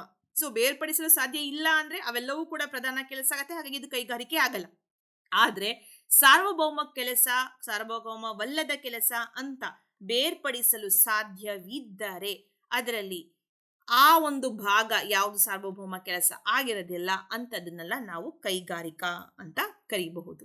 ಇನ್ನು ಬಹುಮುಖ್ಯವಾದ ಒಂದು ತಿದ್ದುಪಡಿಯನ್ನ 1982ನಲ್ಲಿ ನಡೀತಾ ಇರ್ತೀವಿ ಇಂಡಸ್ಟ್ರಿ ಅನ್ನೋ ಒಂದು ಡೆಫಿನೇಷನ್ಗೆ. ಅದು ಈ Bangalore water supply versus A Rajappa ಅನ್ನೋ ಪ್ರಕರಣ ಒಂದು ಬಂದ ನಂತರ ನಾವು ಒಂದು ತಿದ್ದುಪಡಿಯನ್ನ ತರ್ತೀವಿ. ಸೊ ಬಹಳಷ್ಟು ಬದಲಾವಣೆಗಳು ಆಗಿದೆ. ಸೊ ಆದ್ರೆ ಇವತ್ತಿಗೂ ಕೂಡ ಈ ಒಂದು ಡೆಫಿನೇಷನ್ನ ನಾವು ಅಳವಡಿಸ್ಕೊಂಡಿಲ್ಲ ಅಂತಾನೆ ಹೇಳ್ಬೋದು. ಯಾಕೆ ಅಂದ್ರೆ ಪ್ರತಿಯೊಂದು ಪ್ರಕರಣದ ಒಂದು ಸಂದರ್ಭ ಅನುಸಾರವಾಗಿ ಈ ವ್ಯಾಖ್ಯಾನವನ್ನ ನಾವು ಅಳವಡಿಸಿ ಸರ್ವೋಚ್ಚ ನ್ಯಾಯಾಲಯ ತೀರ್ಪನ್ನ ಕೊಟ್ಟಿರುವಂಥದ್ದು. ಹಾಗಾಗಿ ಕೇಸ್ ಬೈ ಕೇಸ್ ಬೇಸಿಸ್ ನಾವು ಈ ಒಂದು ವ್ಯಾಖ್ಯಾನವನ್ನ ನಾವು ಅಳವಡಿಸ್ಕೊತಿದ್ದೇವೆ.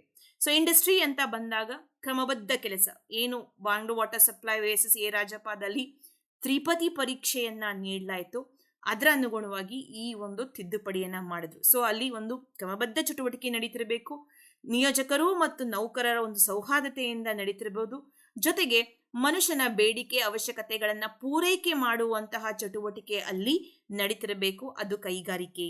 ಮತ್ತೆ ಜೊತೆಗೆ capital that has been invested for the purpose of carrying on the activity, ನೀವು ಅಲ್ಲಿ ಬಂಡವಾಳ ಹೂಡಿಕೆ ಆಗಿರ್ಬೋದು ಅಥವಾ ಅಲ್ಲಿ ಲಾಭದ ಒಂದು ಮಾಡುವ ಉದ್ದೇಶ ಅಲ್ಲಿ ಇರಬಹುದು, ಅದು ಕೂಡ ಕೈಗಾರಿಕೆ ಆಗ್ಬೋದು. ಮತ್ತೆ ಬಂದರು ಬೋರ್ಡ್ ಆಗಿರಬಹುದು, ಬಂದರು ಕೆಲಸಗಾರರ ಒಂದು ಅಧಿನಿಯಮದ ಪ್ರಕಾರ ರಚನೆಯಾದಂತಹ ಯಾವುದೇ ಒಂದು ಚಟುವಟಿಕೆಗಳು ಅಂತ ಆಗಿರಬಹುದು, ಮತ್ತೆ ಯಾವುದೇ ಒಂದು ಚಟುವಟಿಕೆಗಳು, ಯಾವುದೇ ವ್ಯವಹಾರ ಮತ್ತೆ ವ್ಯಾಪಾರನ ಒಂದು ಉತ್ತೇಜನ ಮಾಡುವಂಥದ್ದಾಗಿರಬಹುದು, ಅದು ಸ್ಥಾಪನೆಯಿಂದ ನಡೆಸುವಂತಹ ಒಂದು ವ್ಯಾಪಾರ ಉತ್ತೇಜನ ಅಥವಾ ವ್ಯವಹಾರ ಆಗಿರಬಹುದು, ಅವೆಲ್ಲವೂ ಕೂಡ ಕೈಗಾರಿಕೆ ಆಗುತ್ತೆ. ಆದರೆ ಈ ಒಂದು ಡೆಫಿನೇಷನ್ನಲ್ಲಿ ತಿದ್ದುಪಡಿಯಾದಂಥ ಡೆಫಿನೇಷನ್ನಲ್ಲಿ ಕೆಲವೊಂದು ಕೈಗಾರಿಕೆ ಅನ್ನೋ ವ್ಯಾಖ್ಯಾನ ಬರುವುದಿಲ್ಲ ಅಂತ ಸ್ಪಷ್ಟತೆಯಿಂದ ಹೇಳ್ತಾರೆ. ಸೊ ಈ ಹಿಂದೆ ನಾವು ಏನೇನೆಲ್ಲ hospital, municipal corporation, education institution, khadi, village industry, ಯಾವುದೇ ಒಂದು ರೂರಲ್ ಏರಿಯಾದಲ್ಲಿ ನಡೆಸುವಂತಹ ಒಂದು ಕೈಗಾರಿಕೆಗಳಾಗಿರಬಹುದು, ಶಿಕ್ಷಣ ಸಂಸ್ಥೆಗಳ ಅಂಥದ್ದಾಗಿರ್ಬೋದು, ಈ ಅಗ್ರಿಕಲ್ಚರಲ್ ಚಟುವಟಿಕೆ ಅಂದರೆ ನಾವು ಕೃಷಿ ಕೆಲಸಗಳಂಥದ್ದಾಗಿರ್ಬೋದು, ಇವ್ಯಾವೂ ಕೂಡ ಈ ಒಂದು ಡೆಫಿನೇಷನ್ ಕೈಗಾರಿಕೆ ಅನ್ನೋ ವ್ಯಾಖ್ಯಾನದ ಅಡಿಯಲ್ಲಿ ಅದು ಬರುವುದಿಲ್ಲ ಅಂತ ಅಲ್ಲಿ ಅಮೆಂಡ್ಮೆಂಟ್ ಅಲ್ಲಿ ಹೇಳಿದ್ರು. ಸೊ ಈ ಅಮೆಂಡ್ಮೆಂಟ್ ಅಲ್ಲಿ ನಾವು 3 ಭಾಗ ನೋಡ್ಬೋದು. ಒಂದು ಸಬ್ಸ್ಟ್ಯಾಂಟಿವ್ ಭಾಗ, ಕೈಗಾರಿಕೆ ಅಂದ್ರೆ ಏನು ಅಂತ ಹೇಳುವಂಥದ್ದು, ಇನ್ನು ಅದು ಏನನ್ನ ಒಳಗೊಂಡಿರುತ್ತೆ, ಇನ್ನು ವಿಶೇಷವಾದಂತಹ ಒಂದು ಎಕ್ಸ್ಕ್ಲೂಸಿವ್ ಪಾರ್ಟ್ ಅಂದ್ರೆ ಏನನ್ನ ಅದು ಒಳಗೊಂಡಿರುವುದಿಲ್ಲ. ಸೊ ಒಟ್ಟು 3 ಭಾಗ. ಮೊದಲನೇದಾಗಿ ಅಧಿನಿಯಮ ಬಂದಾಗ ನಾವು ಕೈಗಾರಿಕೆ ಅನ್ನೋ ವ್ಯಾಖ್ಯಾನ 2 ಭಾಗದಲ್ಲಿ ನೋಡ್ತಾ ಇದ್ವಿ, ಆದ್ರೆ ಈ ತಿದ್ದುಪಡಿಯಾದಂತಹ ಒಂದು ವ್ಯಾಖ್ಯಾನದಲ್ಲಿ 3 ಭಾಗನ ನೋಡ್ತೇವೆ. ಒಂದು, ಅದು ಏನು ಕೈಗಾರಿಕೆ ಎಂದರೆ ಏನು ಅಂತ ಹೇಳುವಂಥದ್ದು. 2, ಕೈಗಾರಿಕೆ ಏನನ್ನ ಒಳಗೊಂಡಿರುತ್ತೆ ಅಂತ ಹೇಳುವಂಥದ್ದು. 3ನೇದು, ಯಾವುದು ಕೈಗಾರಿಕೆ ಆಗುವುದಿಲ್ಲ ಅಂತ ಹೇಳುವುದನ್ನ ನಾವು ಅಲ್ಲಿ ಈ ಒಂದು ಪ್ರಕರಣದಲ್ಲಿ, ಈ ಒಂದು ತಿದ್ದುಪಡಿಯಲ್ಲಿ ನಾವು ನೋಡಬಹುದು. ಸೊ ಇಲ್ಲಿಗೆ ನಮ್ಮ ಈ ಒಂದು ಲೆಕ್ಚರ್ ಸೀರೀಸ್ ಅಲ್ಲಿ ಕೈಗಾರಿಕೆ ವ್ಯಾಖ್ಯಾನದ ಒಂದು ಅರ್ಥವನ್ನ ತಿಳ್ಕೊಂಡಿದ್ದೇವೆ. ಸೊ ಮುಂದಿನ ವಿಡಿಯೋಗಳಲ್ಲಿ Bangalore water supply versus A Rajappa ಬಂದ ನಂತರದ ಪರಿಸ್ಥಿತಿಗಳು ಏನು ಅನ್ನೋದನ್ನ ತಿಳ್ಕೊಳ್ಳೋಣ. Thank you friends, good night.